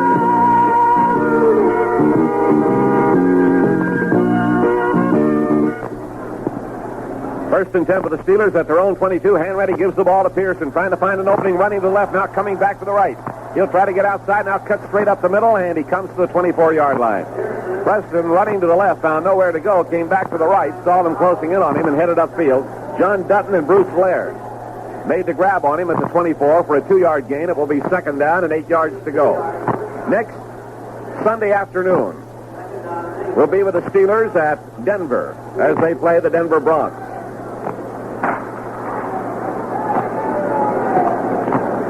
That is a 2 o'clock ball game out in the mountains. Hanratty on 2nd and 8. Hanratty gives to Preston Pearson, and Pearson is nailed, slipping just off the left side of the line at the line of scrimmage.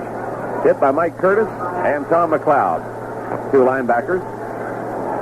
And it's going to be 3rd down and a short 8. New England continues to lead Miami 31-17. Cincinnati has moved out over Cleveland 30-7. Chicago Bears lead Detroit 14-0. Minnesota 10, Green Bay 10 at the half. Jim Bailey is back in replacing Tom McLeod. Hanratty drops back to throw.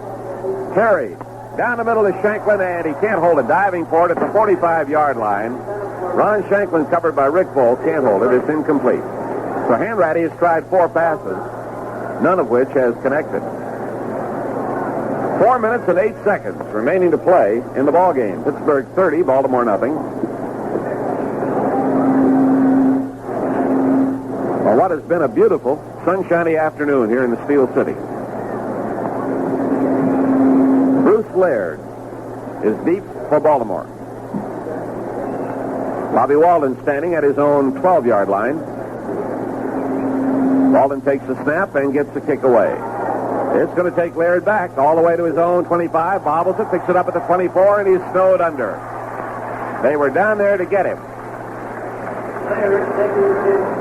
So Laird hit by Reggie Garrett, and along with him, Donnie Shell. 50-yard punt by Bobby Walden. And the Colts will take over again now at their own 24-yard line.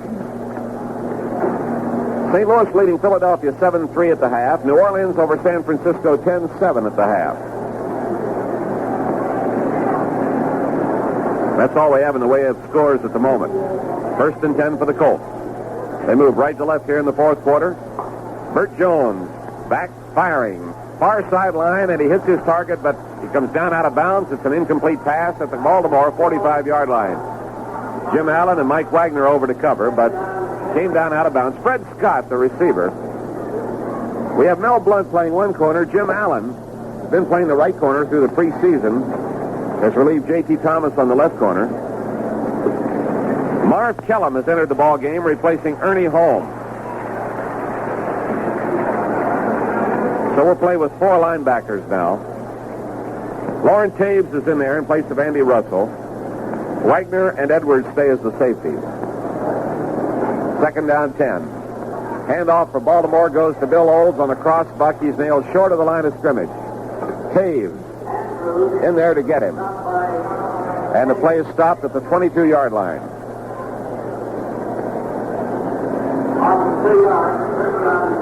I think, J.D., they have slipped.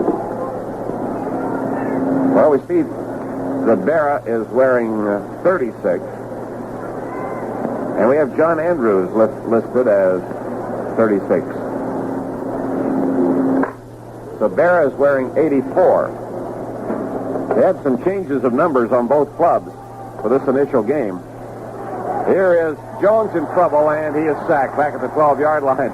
Coming in and missing him was Jim Wolf, who slams his hand into the turf, and Steve Furness covered the quarterback back at the 12-yard line. So that's 4th down, and they'll have to give up the football.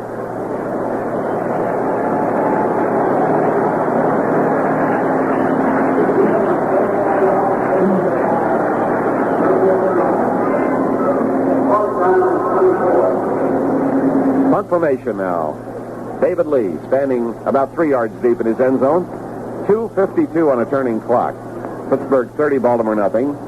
Lee gets the snap and gets the punt away. High and lazy. Coming down at the Steeler 47 to Lynn Swan over the 50. Gets into people at the 45 and is pulled down at the 44-yard line in Baltimore territory. First man to get to him can make that Danny Rhodes. And also in there was Bob Van Dyne at the Baltimore 44-yard line. 2 minutes and 37 seconds to go. 42-yard punt. Return of 9 yards. Now we deploy Reggie Garrett to the right. He's in the ball game. Stallworth to the left. Terry Hanratty is the quarterback. Hanratty gives it to Frenchie Fuqua. He finds Little Hole off the left side, slices through to the 40-yard line. Dan Dickel on the tackle for the Baltimore Colts. Fuqua picks up apparently 4 yards. I believe they're going to place it at the 41. Give him 3 yards, 2nd down 7. 2 minutes and 18 seconds. The clock is turning, and the Steelers are willing just to let it run. Jerry Mullins has re-entered the ball game in the offensive line for Pittsburgh. Hanratty calling the signal. And the 2-minute warning mark comes. So the whistles blow. We have a timeout down on the field. With this break in the action, we'll be right back. Hi, this is your old superstar, Mean Mary Jean, and I'd like you to give a listen to some news from your Chrysler Plymouth dealer that could mean money in your pocket. Thank you, Mary Jean. You're right. Because money is what this message is all about. Right now, it's year-end clearance time at your Chrysler Plymouth dealers. That means he's tagging every 74 car in stock with a year-end price. Year-end prices on his 8 great small car buys, including Valiants, Dusters, and Scamps, America's best-selling line of compact cars. year-end prices on his mid-size satellites, and full-size Furies and Chryslers. Prices to move 'em and move 'em out fast. Because your Chrysler Plymouth dealer knows it costs him more to keep 'em than to sell 'em. So if you have to get the most out of every dollar you spend, and who doesn't nowadays, the place to buy that new car is at your Chrysler Plymouth dealers. Pick up your Steeler booster kit from your Steelerland Chrysler Plymouth dealer. The applause in the background is not for Myron Cope, who's down on the sidelines now. It is for Rocky Bleier entering and Frenchie Fuqua coming out. A little applause for the Rock going in, a little applause for the Frenchman, who ran very well this afternoon. Rocky and Preston are the running backs. 2 minutes to go. Terry Hanratty is the quarterback. Give to Preston Pearson, coming outside of the right, cutting back and going down over the 40 to the 38-yard line. He'll pick up about 3 yards in Baltimore territory with Doug Nettles and Mike Curtis making the stop. Third down now and 4 yards to go.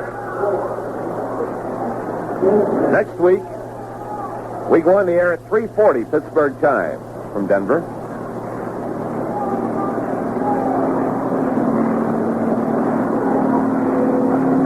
And that is a major assignment against the Broncos. Shifting the running backs now. Bleier and Pearson are set wide. And Hanratty drops back. Hanratty throwing long downfield, connecting at the 15. The ball is pulled in by Randy Grossman, breaks the tackle, and goes down to the 6 and is hit and knocked back and out of bounds.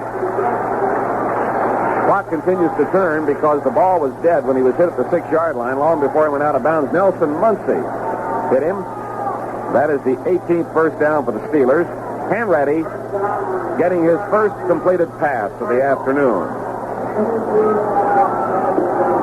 And they're letting the clock turn. 45 seconds to go. Hanratty brings them out of the huddle. 30-0 in favor of the Steelers. Bring Reggie Garrett wide to the right and put Stallworth in a slot out to the right side. 30 seconds. Hanratty gives the ball to Preston. Preston running off the left side, trips up as he crosses the 5, goes down at the Baltimore 3-yard line. The clock continues to run. Crowd wants them to stop the clock, and they're going to let it run out. They take the ball to the Baltimore 2-yard line. Now the populace, which wants more blood, is beginning to boo a little bit. Pittsburgh Steelers electing not to go for another touchdown. Let the clock run out. So they have the ball back at the Baltimore 2-yard line as we come to the end of the ball game with the final score: Pittsburgh 30, the Baltimore Colts nothing. Today's fourth quarter was brought to you by your Chrysler Plymouth dealers. I'll be back with a recap in a minute. Hello, me, Mary Jean, our superstar. Tell them about our Chrysler Plymouth car. Sure will, fellas. I'm going to tell them about 8 great small car buys that are even better buys at cleanup time. Please tell us some more. Okay, your Chrysler Plymouth dealer has Dusters and Valiants and Stamps, and they're all going at great cleanup prices. We want to hear it all. Listen, did you know that America's #1 selling contacts come from Plymouth? That's right. Say Valiants and Dusters and Stamps are America's favorites, so you know they gotta be good. And when you can get them at a cleanup price, that's terrific. 8 great superstar buys. Know what I mean? Thank you, Queen Mary C, for coming through. That's why we love you. Pick up your Steeler booster kit containing bumper stickers, Steeler schedule, and Steeler media guide from your Steelerland Chrysler Plymouth dealer. Steelers have opened the 74 campaign with a highly successful 30-0 shutout of the Baltimore Colts here at Three Rivers. This is the first shutout for the Steelers since the 12th game of the 1972 season when they beat Cleveland by an identical 30-0 score. 48,890 looked on this afternoon. Saw the Steelers get underway rather slowly. Joe Gilliam having trouble early finding his target. A couple of times he did hit. They couldn't hold on to the football. Then as he warmed up, things got wilder and wilder. He threw 2 touchdown passes this afternoon. In the process, threw some beautiful gainers. Lynn Swan was a key receiver. Gilliam hit Swan with one 54-yard pass. Moved the ball deep into Baltimore territory. Matter of fact, he took it on the run at the 5 and carried it in for a touchdown. Then came back to hit Swan later to set up a Steeler touchdown. And Gilliam finished up the afternoon 17 of 31 with one interception. Hanratty finished out the game and threw 5 passes, completing 1, had the ball club at the Baltimore 2-yard line when they allowed time to run out. Have a little more on this afternoon's game in a minute. One of the more impressive drives of the afternoon came in the second quarter when the Steelers took the ball at their own 36 and went 64 yards in 3 plays, and that was the pass to Swan that I was talking about from the Baltimore 44. He took one to the Baltimore 4-yard line, kept his balance beautifully inside the 15, down to the 4, and then a pass to Frank Lewis converted the touchdown. 3 plays, 64 yards. Steelers dominated the action throughout the afternoon. They racked up 18 first downs to Baltimore's 11, and Baltimore had a busy afternoon punting. David Lee doing the kicking for the Colts as they gave it up time and again.